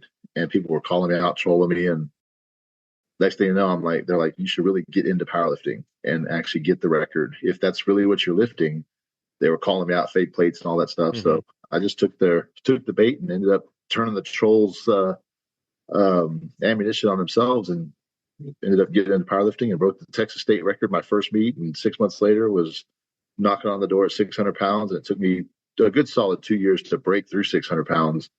Cause it's just a different lift when you're doing gym bro stuff and then having to actually put it to the test with pause and all the commands and the rest times and the competition, all that stuff. It's just a different thing. So I couldn't imagine the 600 pounds in my hands. That'd be crazy. God, that's impressive as hell. So power lifters. The moral of the story here. Okay, so everything starts from the swimming coach challenged you, and you went from, you ain't putting me in no Speedo, to shaving your whole body. pretty much, yeah. Yep. And then you went from, to football from there, and they didn't want you, so you were like, well, screw you, I'm going to go and be amazing at powerlifting. Which is the joke about the shaving and all that and the speedos and all that is there, but like in the reality, it's just overcoming the negativity bullshit. You're very good at that. It Sure. sounds like you've been very good at that from the beginning. That you have that aspect and you overcome when people tell you you can't do something or won't do something, you're going to be the best at it. Yeah, I think that's a good way to look at it. It's definitely a good way to process it. I didn't expect to process it on this podcast, but hey, That's why we're here. thank you No, guys. I love that. I think that's fantastic. Like you ain't getting me in no speedo, right? Because like it's emasculating. I'm not going to do that. And now you're shaving your arms and legs to be a faster swimmer, which is amazing. Like it's the next step to be, that, and then that's all. I just wanted to point that out. That overcoming that kind of stuff is fantastic, and it's a good lesson. That's a good way to summarize it. I mean, I think if I had to summarize it all in all, it's don't tell me that I can't do something because I'm going to figure out a way to do it. And then when I'm succeeding with it, turn around and rub your face in it, just to kind of spite you. Yeah, it's not nothing personal. Or even bring you along with it. Sure. Even better. Like I'm going to bring you along. I want you to see the success and smell it and be a part of it. Then at the end of the day, I'll turn my back on you. Now, James, I do have some bad news. We can't allow you to be a financial sponsor of the Unpaid and Underrated podcast. There's no room for you right now. We can't have you on. I was because the whole did that not land? Because he'll do anything you tell him he can't do. So it was funny. Fuck you guys. It was funny. I see what you were going for. You tried reverse psychology, but you suck at it. I see what you were doing there. He was pulling me in, like, hey, make some donations. Like, I've got my card ready to go. I'm like ready to type. I'm like, let me go. Joey always bursts my bubble. I'm like in the middle of something. He's over here shitting on my parade. No, I'm just asking what the hell you're talking about, and then sometimes it just doesn't land. I know. No, that was fun. That must be hard, Keith. we've our relationship has grown a lot over the last 9 months in our banter, but there are still sometimes growing like a pimple or like a weed or like a goddamn hemorrhoid sometimes, but no. Wow. It is funny though, because like what just happened, like I'll completely not register what he's talking about, he'll completely not register what I'm talking about, but then at the end of the day we still we figure it out. We produce something at least a couple hundred people listen to every now and then. That's all that matters. Yes, sir. So let's see. We'll jump ahead a little bit. We've still got a lot of time, but I want to get a little fun. You familiar with the game FMK? FMK, yes. Okay, so we'll go a little FMK. I'm going to give you 3 topics, and you just rank them. F, marry, or kill for me. So we'll go sushi, bench pressing, swimming. FMK. K, swimming. Okay. So killing swimming. So bench press or sushi. Let's F go or with marry. F is bench press. Okay. And, oh wow. So you marry and sushi. And sushi. That's surprising. I mean, I guess it's. I mean, yeah.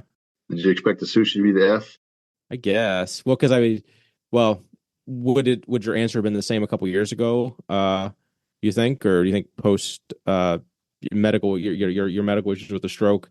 Do you think you'd still have the same answer? Yeah, I think so.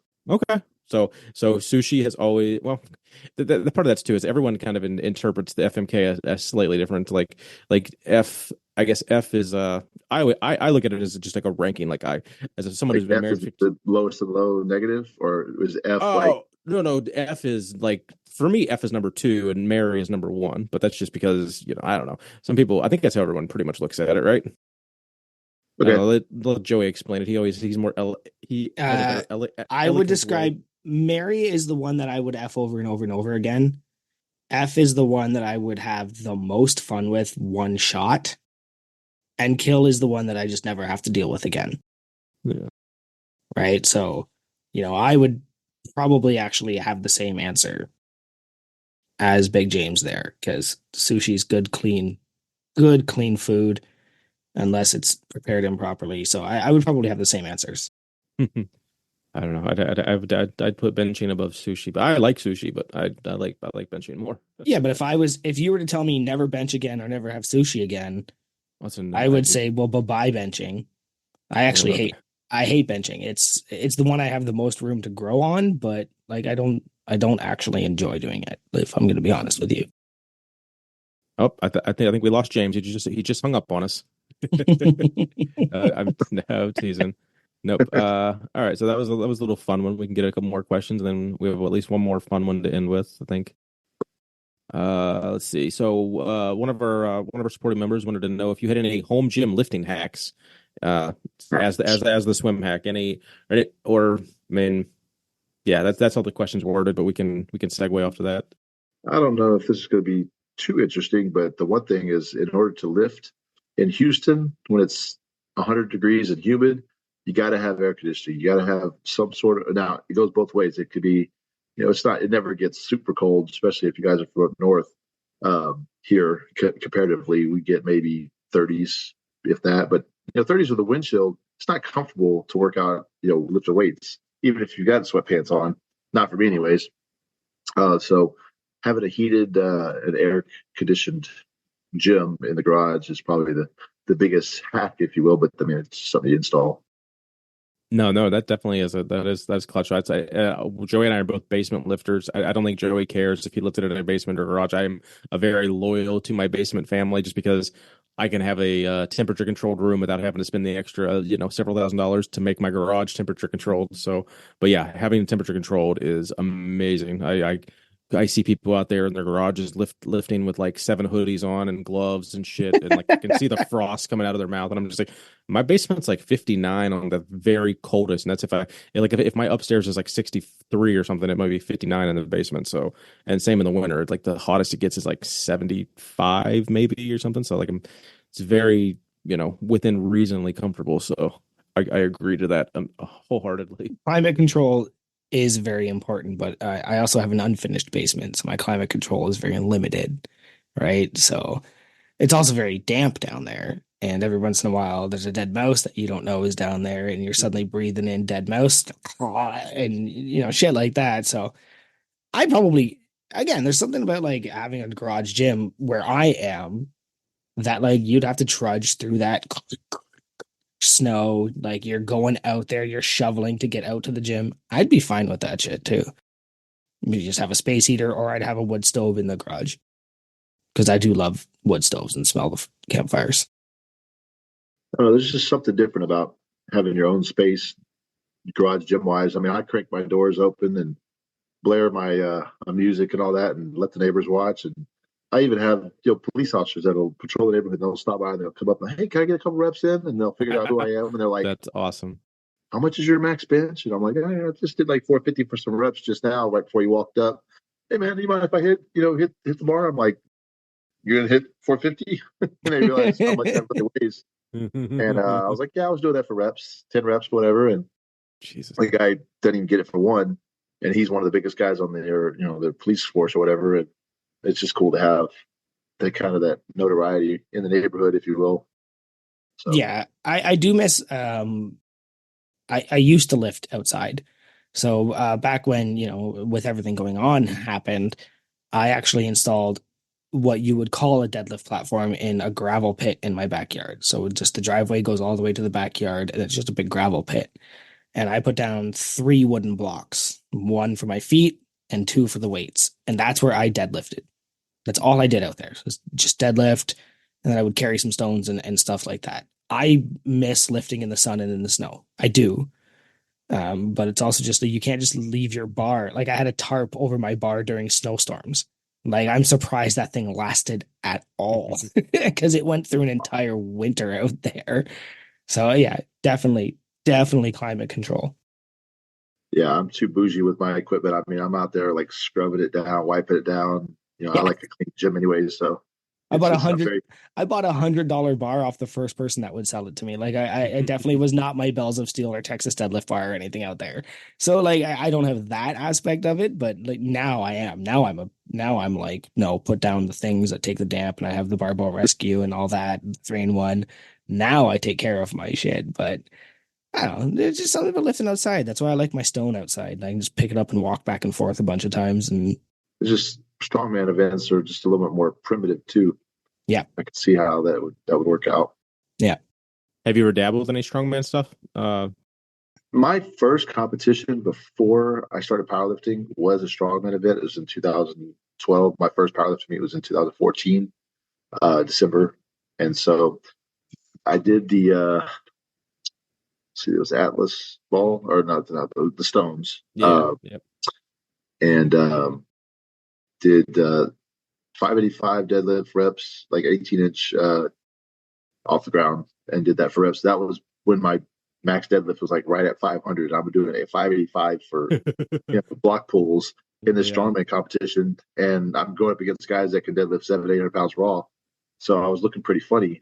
And I mean, I did all right. I did like third in my, I think I did third overall, first in my weight class. But it was definitely a type of workout that I wasn't enjoying. I did not like the cardio aspect of lifting weights and having to be able to be agile with that strength. It was a different type of training. I like the linear one lift. You do it fast, you get it over with quick, and it's more technical. And that's in that aspect than I did doing the strongman events. There's just too many ways to get hurt or to get sore. And I was like, I'm looking for the easy road. And that was powerlifting, honestly, for me. Well, that does lead us to another crew question, right? So that's two of them. That's strongman powerlifting. Is there one you would want to do, one you have done we don't know about, or one you're planning to do outside of those two, like Highland or Olympic or any of those kind of things?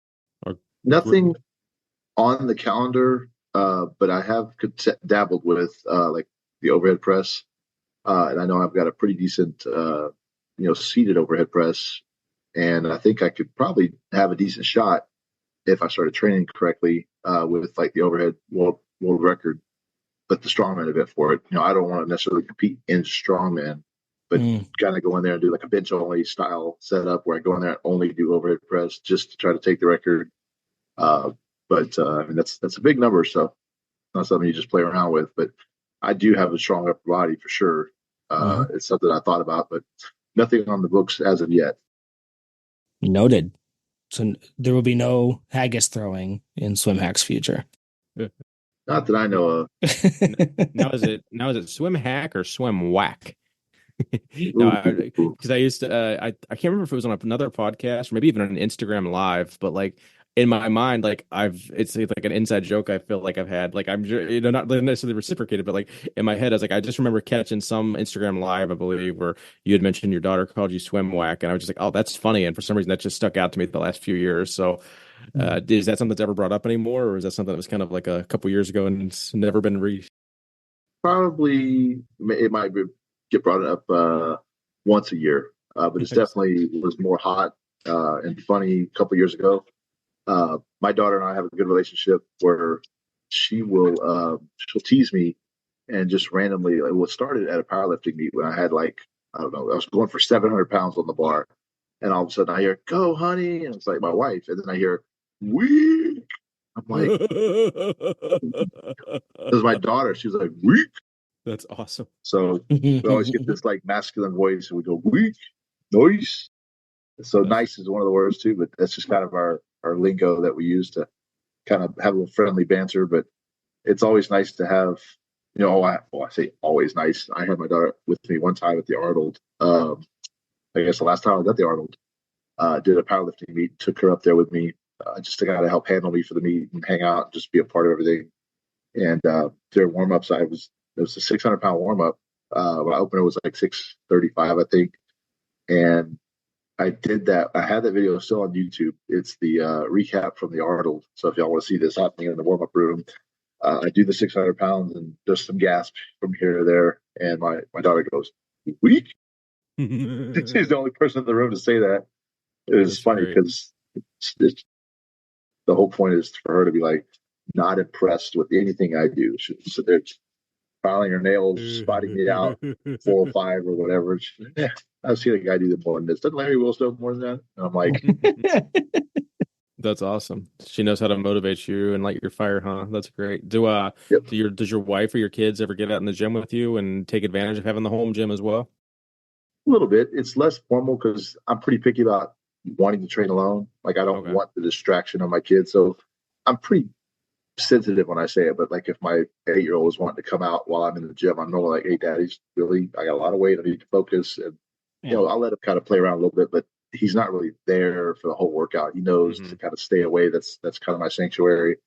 But I also want to be a dad and be like, hey, come on out and hang on the lat pull down and let's see if I can do some tricep extensions with you standing on the weight plates. Or have my daughter lift off for me or my wife or something like that. But my wife really is a great supporter of the lifting. She always has been. One time, this was my second or third meet that I did at the US, the LA Fit Expo.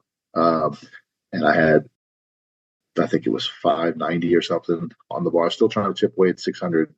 And I was going up against Brandon Allen, where he did 2303 raw in sleeves. And I go to lift off. I don't think I attempted 600 at that. I mean, I did 590 as my top one or 589 point whatever. And just as I'm getting the lift off, I hear, "Don't be a little bitch." And on the video, you can see Steve Dennison, the head of USPA, kind of look back and try to figure out who the heck just said that. He's like, I gotta kick them out. Yeah, right. It's a family event, but it's the wife of the lifter that's screaming. So now I have that written. I have that written on my my wall in the gym that says, "Don't be a little bitch." So if I'm wanting to give up that day or quit, or just things are getting rough, I can look at that and be like, I know who my biggest supporter is. Nice. You'll appreciate you might appreciate the name of my home gym. So my basement gym's called the No Wine Cellar. So it's kind of the same mentality of just there's no room for wine down here. It's in the gym it's time to go. So yeah. I can appreciate that. Like you want your kids to see you in fitness and be strong because like I want my kids to like have a better relationship with it than I did growing up. So they should be able to see it, but at the same time, like, no, go away. Daddy's deadlifting a lot of weight. And when you walk in front of me or you grab the weights, or if I'm squatting and you run under me, like I can't have that there. So I can appreciate that level of that I know you kind of went past that a little bit there for a second, but I can definitely appreciate that because yeah, like, hey buddy, come on down, but like only during my accessories, like not during the big lifts. I think one of the proudest moments that I have was being able to share the platform with my family when they were at the animal cage. So it was a controlled environment for the most part, where you had a bunch of people that could spot me out, and if something went wrong, they were able to catch it. But just having them there to see the crowd going crazy, and just, I mean, when you're in the animal cage, you're famous essentially, and you're the man for that moment, and everybody's watching you. All the cameras are on you. All the people are pressed up against the fence. It's just a chaotic, crazy scene. But your kids see you as that hero with the cape on. That's my superhero right now in front of me that everyone else is watching too. And just sharing that moment with them is really cool. Because then as we're walking around the Arnold after that, they're like, yeah, look at this autograph. My dad signed an autograph. See, this guy knows him. He knows him from, somewhere else in the world. Yeah. And it's so out of touch with that now, which opens up, and not to get off on a tangent, but the teaching of the social media and how to deal with trolls and how to deal with negativity and all that. I see it every day, and I'm the perfect role model to be able to say, okay, if I'm talking to a group of kids or even my own kids, you're going to get people that are going to try to bully you, even if you're the biggest, strongest guy in the room. Half the time they're coming after you because you are that person. And so just teaching them that, look, you don't have to go into a landslide of depression, and life doesn't have to be horrible just because somebody's messed with you online. That you can grow a thicker skin and just kind of get through it. So I mean, that's almost a daily thing with me, is seeing comments or seeing opinions, and just not letting that get to you and let it slide off your back a little bit. So yeah, I'd imagine you've like 80,000 followers. There's no way that there's not at least 5 assholes in your DMs a week or making comments public. Just like, I couldn't imagine like that much more exposure. You're going to get that much more positivity also, but like the negativity is amplified as well. So yeah, kudos to you for handling that better than probably most of us could. or just try Oh. recording this podcast once a week and then having an entire 400 people in Discord rip you apart when every episode is released. We say one wrong. I mean, I do it the same thing to Tanner though. Anytime he says something wrong about like gym equipment, like even if it's just like a brain fart or something, I always bust his balls about it. But yeah, it's definitely not as fun one the other when the foot's on the other shoe when it's just like, oh, you bastards, like leave me alone. It's like it's all just good ribbing, but we get ribbed every week versus like I give it out as much as I get it, but it's also like it's consistently getting ribbed back from the guys about something he said. It's like, oh, you fuckers, leave us alone. Just let us have fun. Yep. Probably. Okay, so I think two more. We'll do the Rushmore. I'll do the end on the Mount Rushmore, but just one more thing I want to touch base on is this the race for YouTube first comment. That's something that you I guess when I first I might have even seen you on that before I even maybe see you on Instagram because it was just like, oh, there's Swimhack again.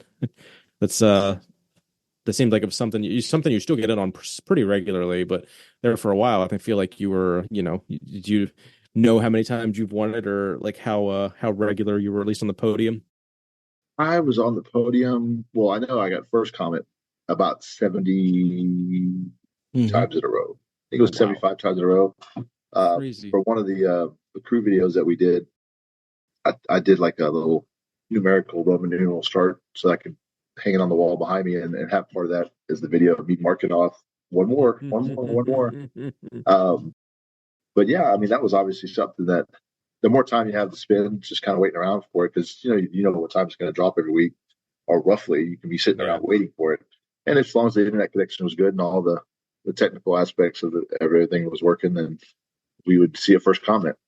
But life gets in the way, and I'm not sitting there waiting. And a lot of times I'm in the middle of a meeting or driving, and I'm like, you know what, I'll get to it later.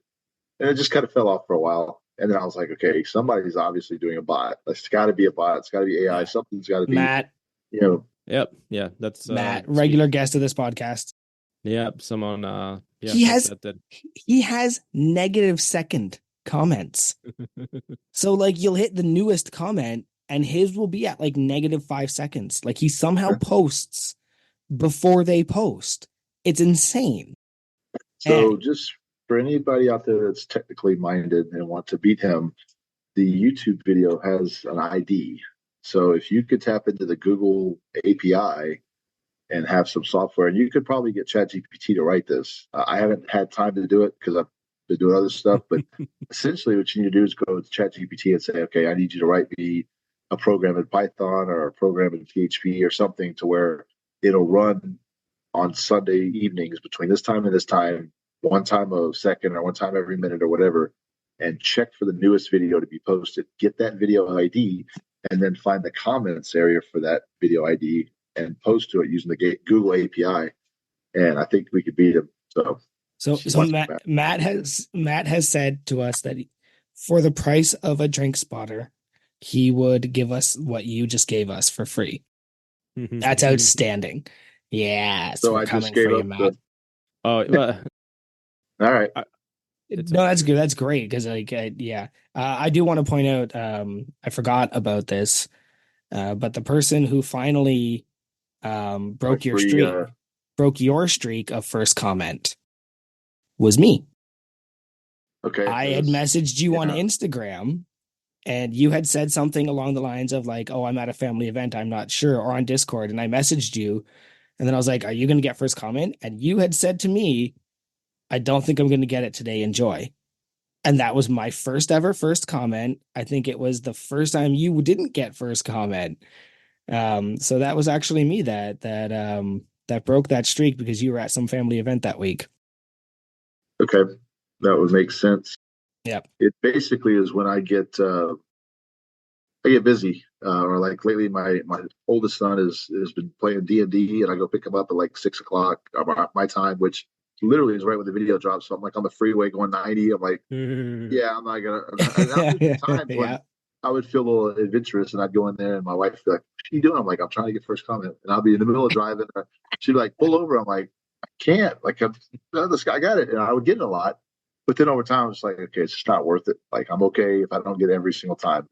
And then it kind of, after I lost a few times, like, okay, I don't need to get it every single time. It's kind of obnoxious if you're every single week. Yep. And so I let somebody else get obnoxious for a while. Yeah. Every now and then I like last week I got first. So I was like, oh, let me just see what's going on.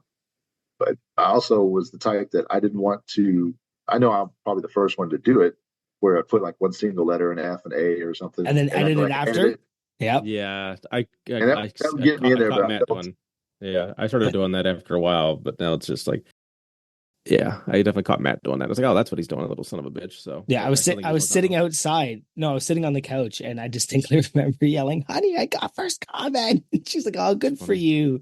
And it's because I had been chatting with you, and you were saying you wouldn't be able to do it. I was like, "No, it's going to be me this time. It's going to be me this time." Well, what's funny too is all the what's like the Canadians get like I can't see half the Canadian comments and they it's can't wild. see ours. Like that's It's a weird wild. thing. Yeah. We'll have 6 of us be arguing that we had first comment and everyone posted screenshots and I'm like that literally like technically I won based off this picture. Technically he won based off that picture.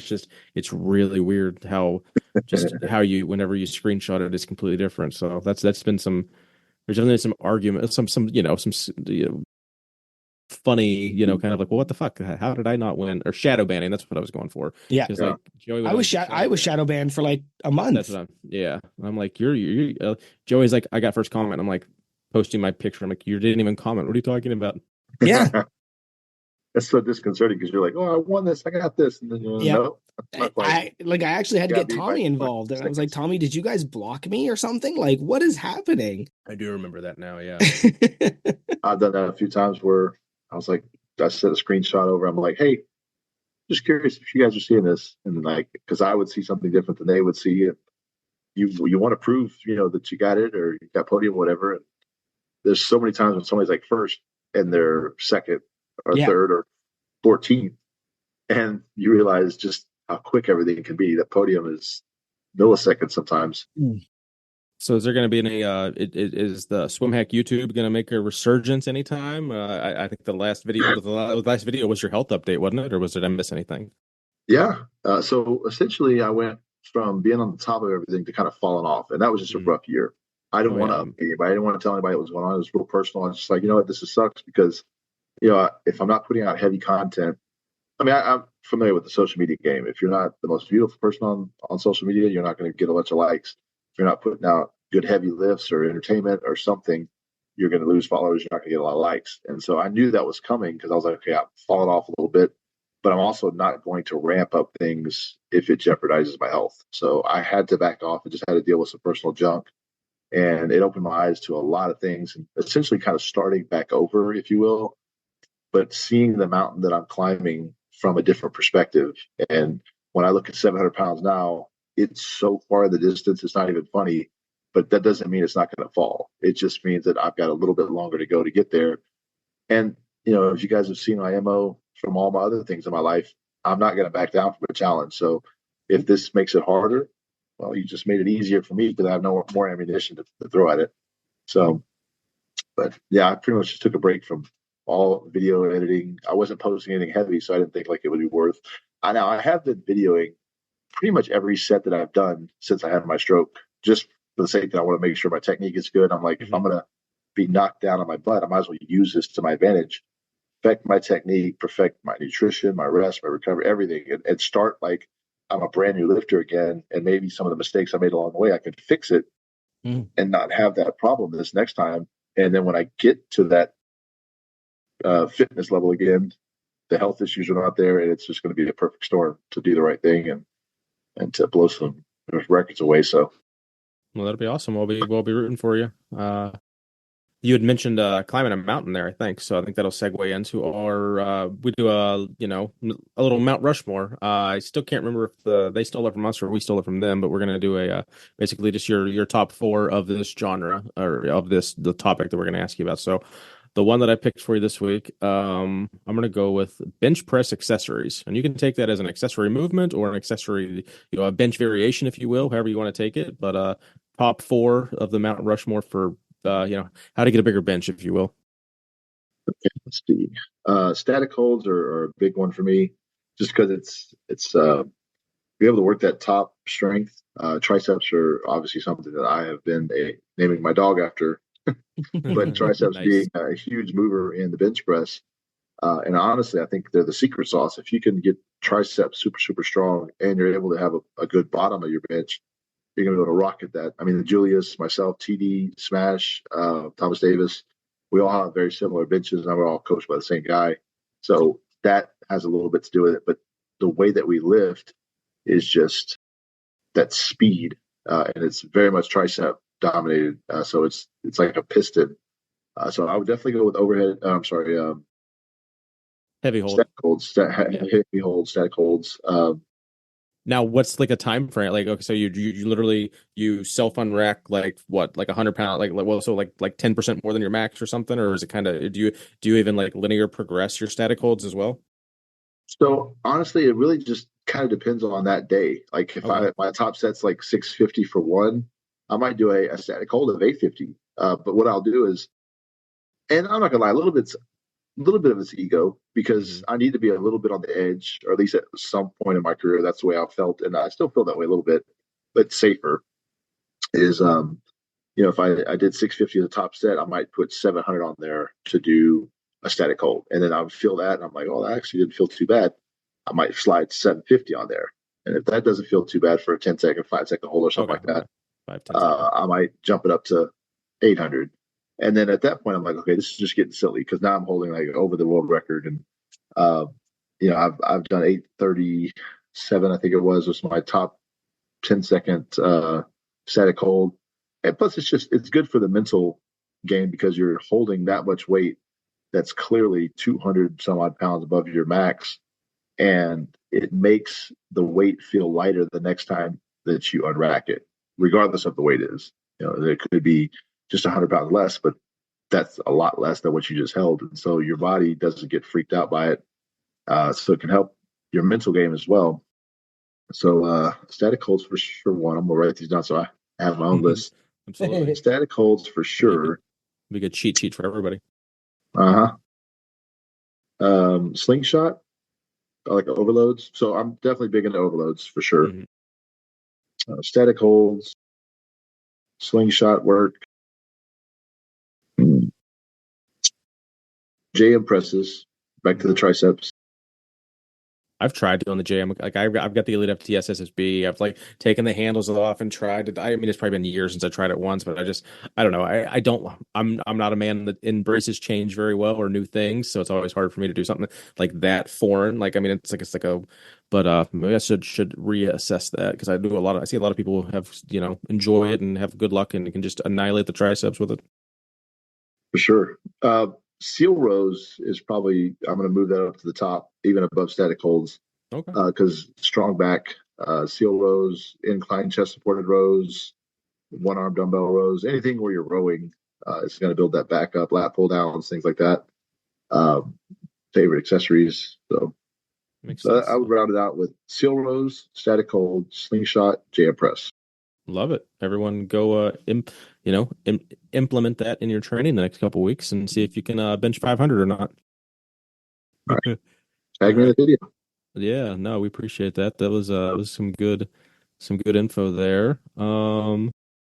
I think we can probably honest do you have anything jumping out at you before we move into unpaid and underrated, Joey? Nah, I got my rat tail joke in. I'm absolutely content. Uh, all right.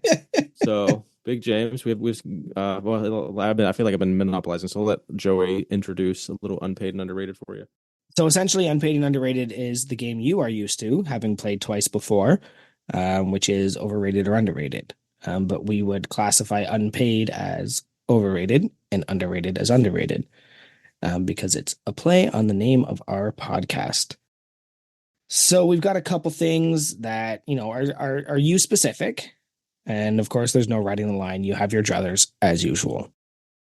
I'm going to go first. I think I'll take one Sure. or two of them. Usually it's the other way around, but I'm feeling spicy today. Let's do it. Um, Unpaid or underrated? Waffle House. Hmm. So I've actually not, and I'm going to get killed for saying this. I am not a huge fan of Waffle House. I like the puns and the memes, and obviously Josh Bryant talks about them all the time, and I love the content. But I grew up like Denny's, IHOP, that kind of thing. So Waffle House, maybe I'm deprived. I'm sure I am, but I just never went in. Didn't really know anything about it. So I'm going to go with unpaid. All right. That's Yeah, also there. rated, correct? Yeah. Yep. That's the correct choice. Yeah. Nobody wants to be unpaid, so yep. Nobody wants to be unpaid. Okay. So this one needs a little backstory, and I don't know if you happen to listen to the episode with Big Grayson. But Big Grayson has a very popular, unpaid and underrated lore story where he thought when they were out for sushi that he would enjoy the guacamole that they put on his plate with his sushi. Wasabi. So unpaid or underrated, very spicy guacamole. Hmm. I'm going to go with underrated. Yeah. I do like a good scoop of wasabi, a little spice, kick you in the butt. When you're expecting it. Sure, Of course, Big Grayson was of not course. expecting it. He thought, and He thought it and was smooth guacamole, and it Oh, was I'd never laughed lit so him up. hard. yeah. It was the It is. funniest story. Well, because I was wondering, I was like, at what point did you think guacamole went on raw fish? I think that Yeah. was my biggest question there. And the Uh, texture is not of that of guacamole. no. Kind of a chalky.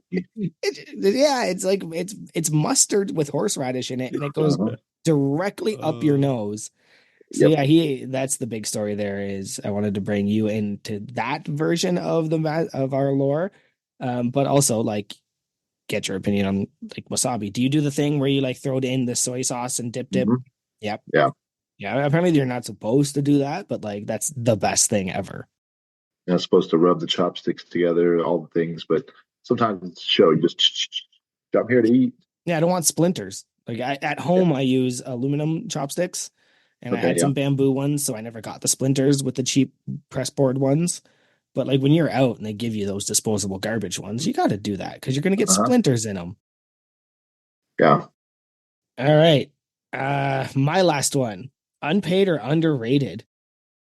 Ghost Strong. Go Strong is definitely underrated. I don't have to explain that, do I? well, it was technically Ghost Strong Equipment because Ghost Strong is just a T-shirt company now, and Yeah. Ghost Strong Equipment is the defunct, amazing company that doesn't exist anymore, the metal fabrication company. Yep. That Jim is almost entirely outfitted of with at least all your big Pretty pieces. much Yep. everything but the lap pull down. But all the same quality. I mean, good stuff.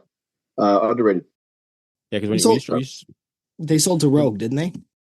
Uh-huh. yeah, basically they closed down as a company and sold they sold all their intellectual stuff, but Rogue really only produces like three of their items right now.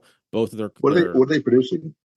so their heavy duty combo rack, their basic combo rack, which is basically like an ER combo, and then the Ghost Roller J cups. To my knowledge, it's the only three things they're doing. They I'm assuming they technically own the patents for anything else, but those are the only three things they're actively producing. So Do they get rid of the name altogether? They don't put the branding on there at all? it's no, it's still Ghost. Like it's like it might. I think it might be Rogue. It might be branded Rogue as well somewhere on it, but it still has the Ghost, Flaming Skull, and everything. Because like I said, I think their biggest thing is I guess it probably the biggest seller that by amount Jacobs. of items would be the J cups. But then basically if you want the best combo rack in the world, it would have been probably the one that Ghost made 5 years ago before they shut down, but now the only one you can kind of get is the Rogue one, but Rogue won't do any customization on it hardly. So I got a buddy that has one. He had to get like aftermarket customization to get like his logo and shit put on it. But I own anything? I don't own anything from Ghost personally. I tried their J cups at the Arnold. I don't know. I have the Irwin Fitness Roller J cups, and I feel like they're like twice as heavy as the Ghost Roller J cups, and they're just I don't know. I think they're pretty the cat's ass, but I know I have a lot of friends that are like really into the Ghost stuff. Do you have the Ghost calibrated plates as well? Nice. Got So two full sets of it and a Rogue set, so can't beat plenty it. of weights. And Yeah. you started out with a little bit of a Rogue gym too, and then kind of almost immediately turned around and spent probably like 30 grand on Ghost stuff. Well, so Ghost actually supplied my whole gym for free as a Oh, sponsored okay. athlete. Yeah. Gotcha. Perfect. Okay. I well, actually, Tim from Ghost reached out to me right around when COVID was shutting gyms down. Hmm. One of my last videos, right when COVID hit, was training for the Arnold. I was trying to do 700 squat for reps, 600 bench for reps, 800 deadlift for reps, and so I was training that way leading up to the Arnold. And one of the last training days, I was at a local gym where a couple days before the sheriff's department, all the police, law enforcement, they're like, hey, the world's shutting down. You're not allowed to leave your house, not allowed to go to the gym. Gyms, are not supposed to be open. And naturally, being the rambunctious kid and kind of rebellious person that I am, I said, I'm going to go train and figure it out. Just kind of quietly went to a gym, parked, and was working out. I had 660 or something on the bar, one of my last training days, and was going for like a double. And as soon as I started to unrack the weight, sheriff walks in and was like, you guys got to get out of here. You're not allowed to be in here working out. I'm going to start writing tickets if you guys don't leave. So I went home and I had one Texas Power Bar that Texas Power Bars gave me 6 years ago.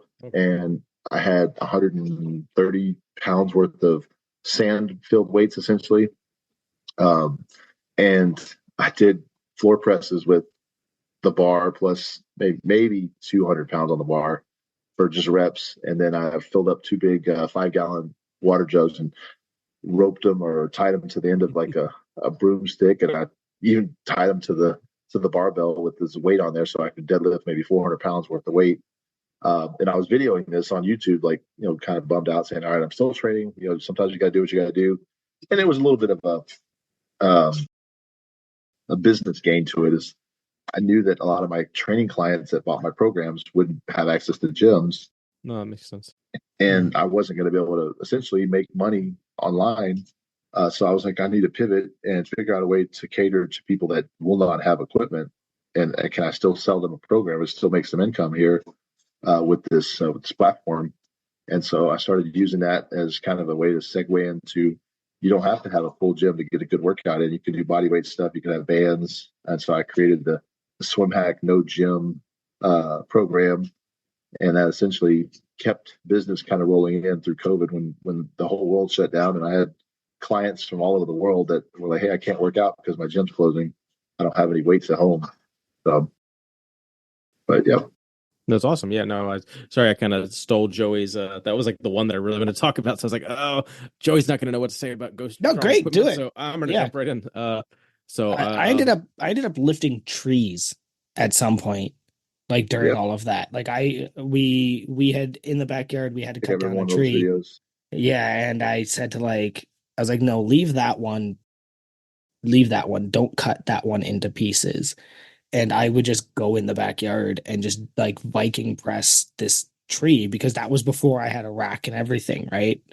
So yeah, you gotta do what you gotta do.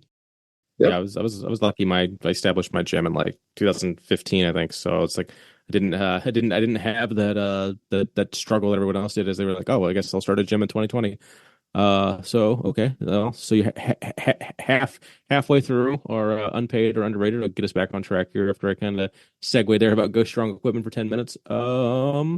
What do you think about cold plunges, unpaid or underrated? Cold plunges, they're definitely unpaid. Okay, unpaid for sure. There is benefits that I still like, and I still will indulge in them. I'm in the middle of cleaning it right now, so it's doesn't have any water in it. But the next couple weeks, I'm hoping to get it back up. And I haven't changed the water in that thing in like almost 2 years, so it's not like it's dirty water. It's got an ozonator and a filter, and it stays clean. I didn't feel right about it's been like 900 days or something. Not 900, but 2 years, and it's not the fresh water that was in there when I first put it in. So just to stay sanitary, I've decided to clean it out, and I just haven't put water back in it yet. But I'm also not lifting super, super heavy right now. I'm not beating myself up. So I really don't need the recovery as much now as I used to. So there's that too. Gotcha. No, that makes sense. So let's see. It was just Swimhack gazpacho. That's all it was. Well, everything is a super sandwich, right? Or a super salad. Which one is it? Everything is super sandwich. Yep. Yeah. To harken back, so we kind of have our own like as you're in. I know you said you're sometimes you feel like you're behind on some of the Massonomics lore. Yeah, We've your got own our puns. we've got our own freaking lore and puns. Like we've got stuff here that like, and sometimes I forget, like, is this something we started and only we get, or is this like a Massonomics thing and everyone gets it? Because it's like it's stuff that we've talked about for 40 weeks. It's like maybe everyone doesn't get it. I don't remember, but Yeah, it, when it I had mentioned that all food is either a soup or a sandwich, and it just like Keith had like a breakdown on that podcast because he was like, "No, that's not possible." And then I think it was You start whoever really we were. breaking it down, it starts making sense. Yeah, it does. And I think the person on the podcast, it might have been Bryce, I think, because Bryce was just, not sure. he was like, agreed. And him and I were just like against you as you were trying to like, no, it's not. And him and I were both like, yeah, everything is. It was really funny. End of the story. Mic drop. Yes, sir. All right, so to carry on to another body of water here, more or less. So unpaid or underrated, underrated, Jesus, unpaid or underrated swim fan the movie.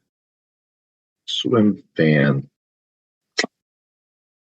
I'm having to remember that. Oh, okay. It was like an early No, I 2000. do. I remember it. I just I vaguely remembering remember. scenes of it. Yeah. Uh, Stalker. Yeah, yeah. The girl ended up stalking the guy, right? And if I Yep. remember, so Let's go underrated. okay. No, solely because it's swimming based, or because I imagine that was probably like, you were probably Yeah, in high school or like early 20s when that came out. I think, right? I feel like that came yeah. out in the early 2000s. I was 20, early 20s.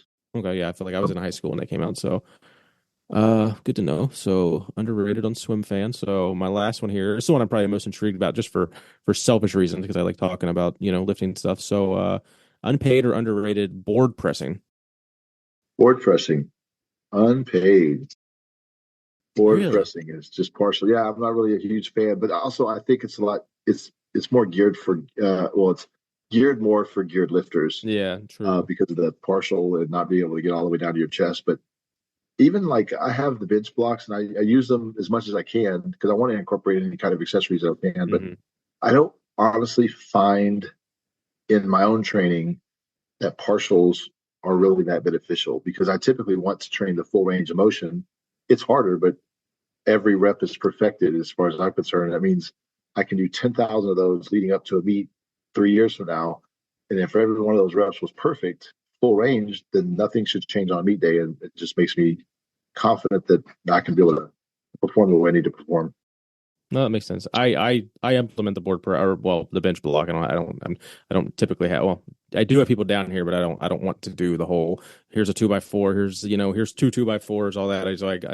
I'm a big fan of the both sizes of the bench block. I use them somewhat regularly. But it's always on a secondary day. I've never made it like my main focus day or anything. And it does like it will ebb and flow as I change my secondary bench. I'm not board pressing 20, 365. It's like one or two blocks out of the year will be have boards on them, but I'm currently doing right now.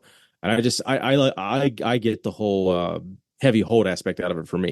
Unracking fucking 30, 40, 50. I mean, my three board, I can literally do almost like 70 pounds, 80 pounds more than my regular comp bench, but it's just like unracking that much weight and feeling it and, getting those like I wouldn't say, but that's what also intrigued me with who you were talking about heavy holds is just I guess I've never a board press. It's what can be like a second and a half, 2-3 seconds at the most, I guess, versus unracking that same 70 to 100 pounds more and actually holding it for 10 seconds. I might actually try that tomorrow.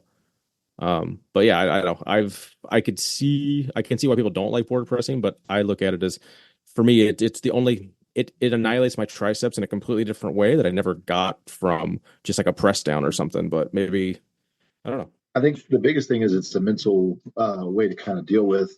Okay, I've got something that I don't have to. I can rest it where I think it's on my chest, but you're able to do less energy or use less energy through the rep because you're stopping obviously shorter, Mm. but you're not relying on having to do like a spoto press where you're having to stay time out attention the whole time. But when you hit that board, there's a sense of relaxing that maybe you don't literally relax, but that's where you can stop putting a lot of force into the bar essentially or ideally, and then you're going back through the reps. So Yes, I just I normally, if somebody's really needing board press work, I typically try to focus on, okay, if you're still off the chest, let's do a lot more flies, let's do a lot more back work, let's actually get your pecs stronger. So that way, that portion of the lift is faster, stronger, more efficient.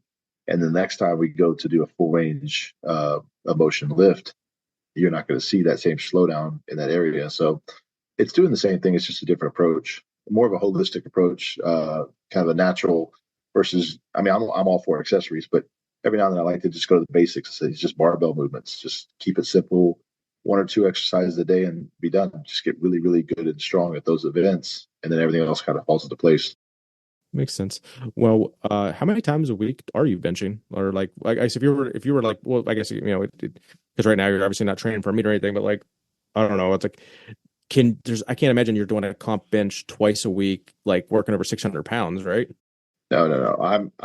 Most of the year I'm down in the 300 to 400 pound range. Okay. Backed off significantly, but it's still enough weight that 300 pounds, 300 pounds, you can get a lot of work done. I mean, most people are trying to get to 225 or 315 or whatever. Yeah, I'm but chasing 300. Hey, we're all where we're at, and when it comes down to it, it's just I'm used to training at a lot higher level. I've been a little bit on a kind of a, I guess, handicap, if you will, this last year. So my weights have been down further, but I've also been able to use that to build up, like I said. But 300 pounds or so on the bar. Cool. Okay. Well, this is. Yep, Joey's got something, I think. Maybe? Nope. Okay. Nope. So this is where we're at the section where the guest, aka Swimhack, has the opportunity to ask us anything or anything we missed that you wanted to cover, or any specific questions. It's entirely up to you. You can cut it in a minute, or if you have anything you want to talk about, let's roll. I feel bad. I don't really have any questions, but that's not to say that you guys aren't interesting.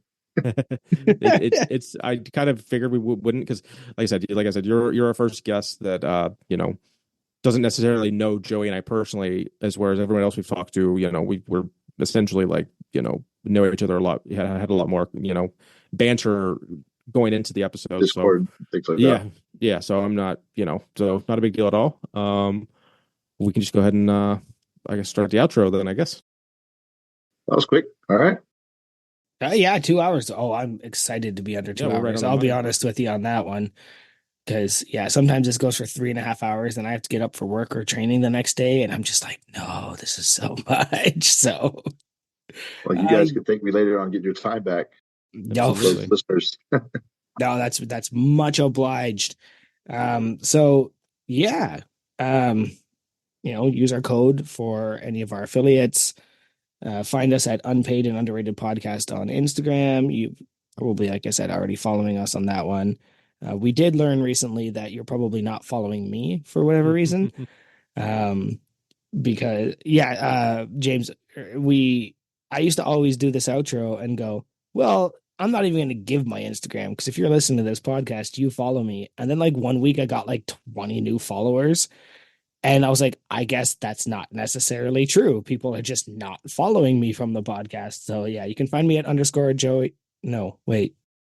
At Joey _ Malesko,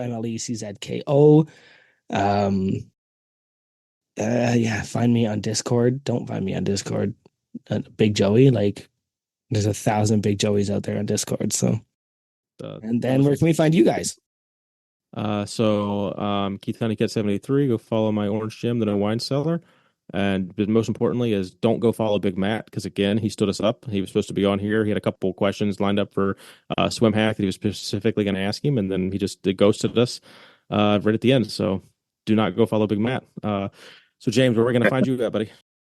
Well, let's make it easy. If you just Google James Strickland or Swimhack, you'll find all my stuff. BenchOnly.com, Beyond Bench Press, Swimhack is all the socials, and the only one that's different is Facebook, Swimhack Powerlifter. All right, love it. So, as Joey mentioned, use code Unpaid for everything for us if you want to oblige us with any of our affiliates. And until then, we'll see you next Tuesday.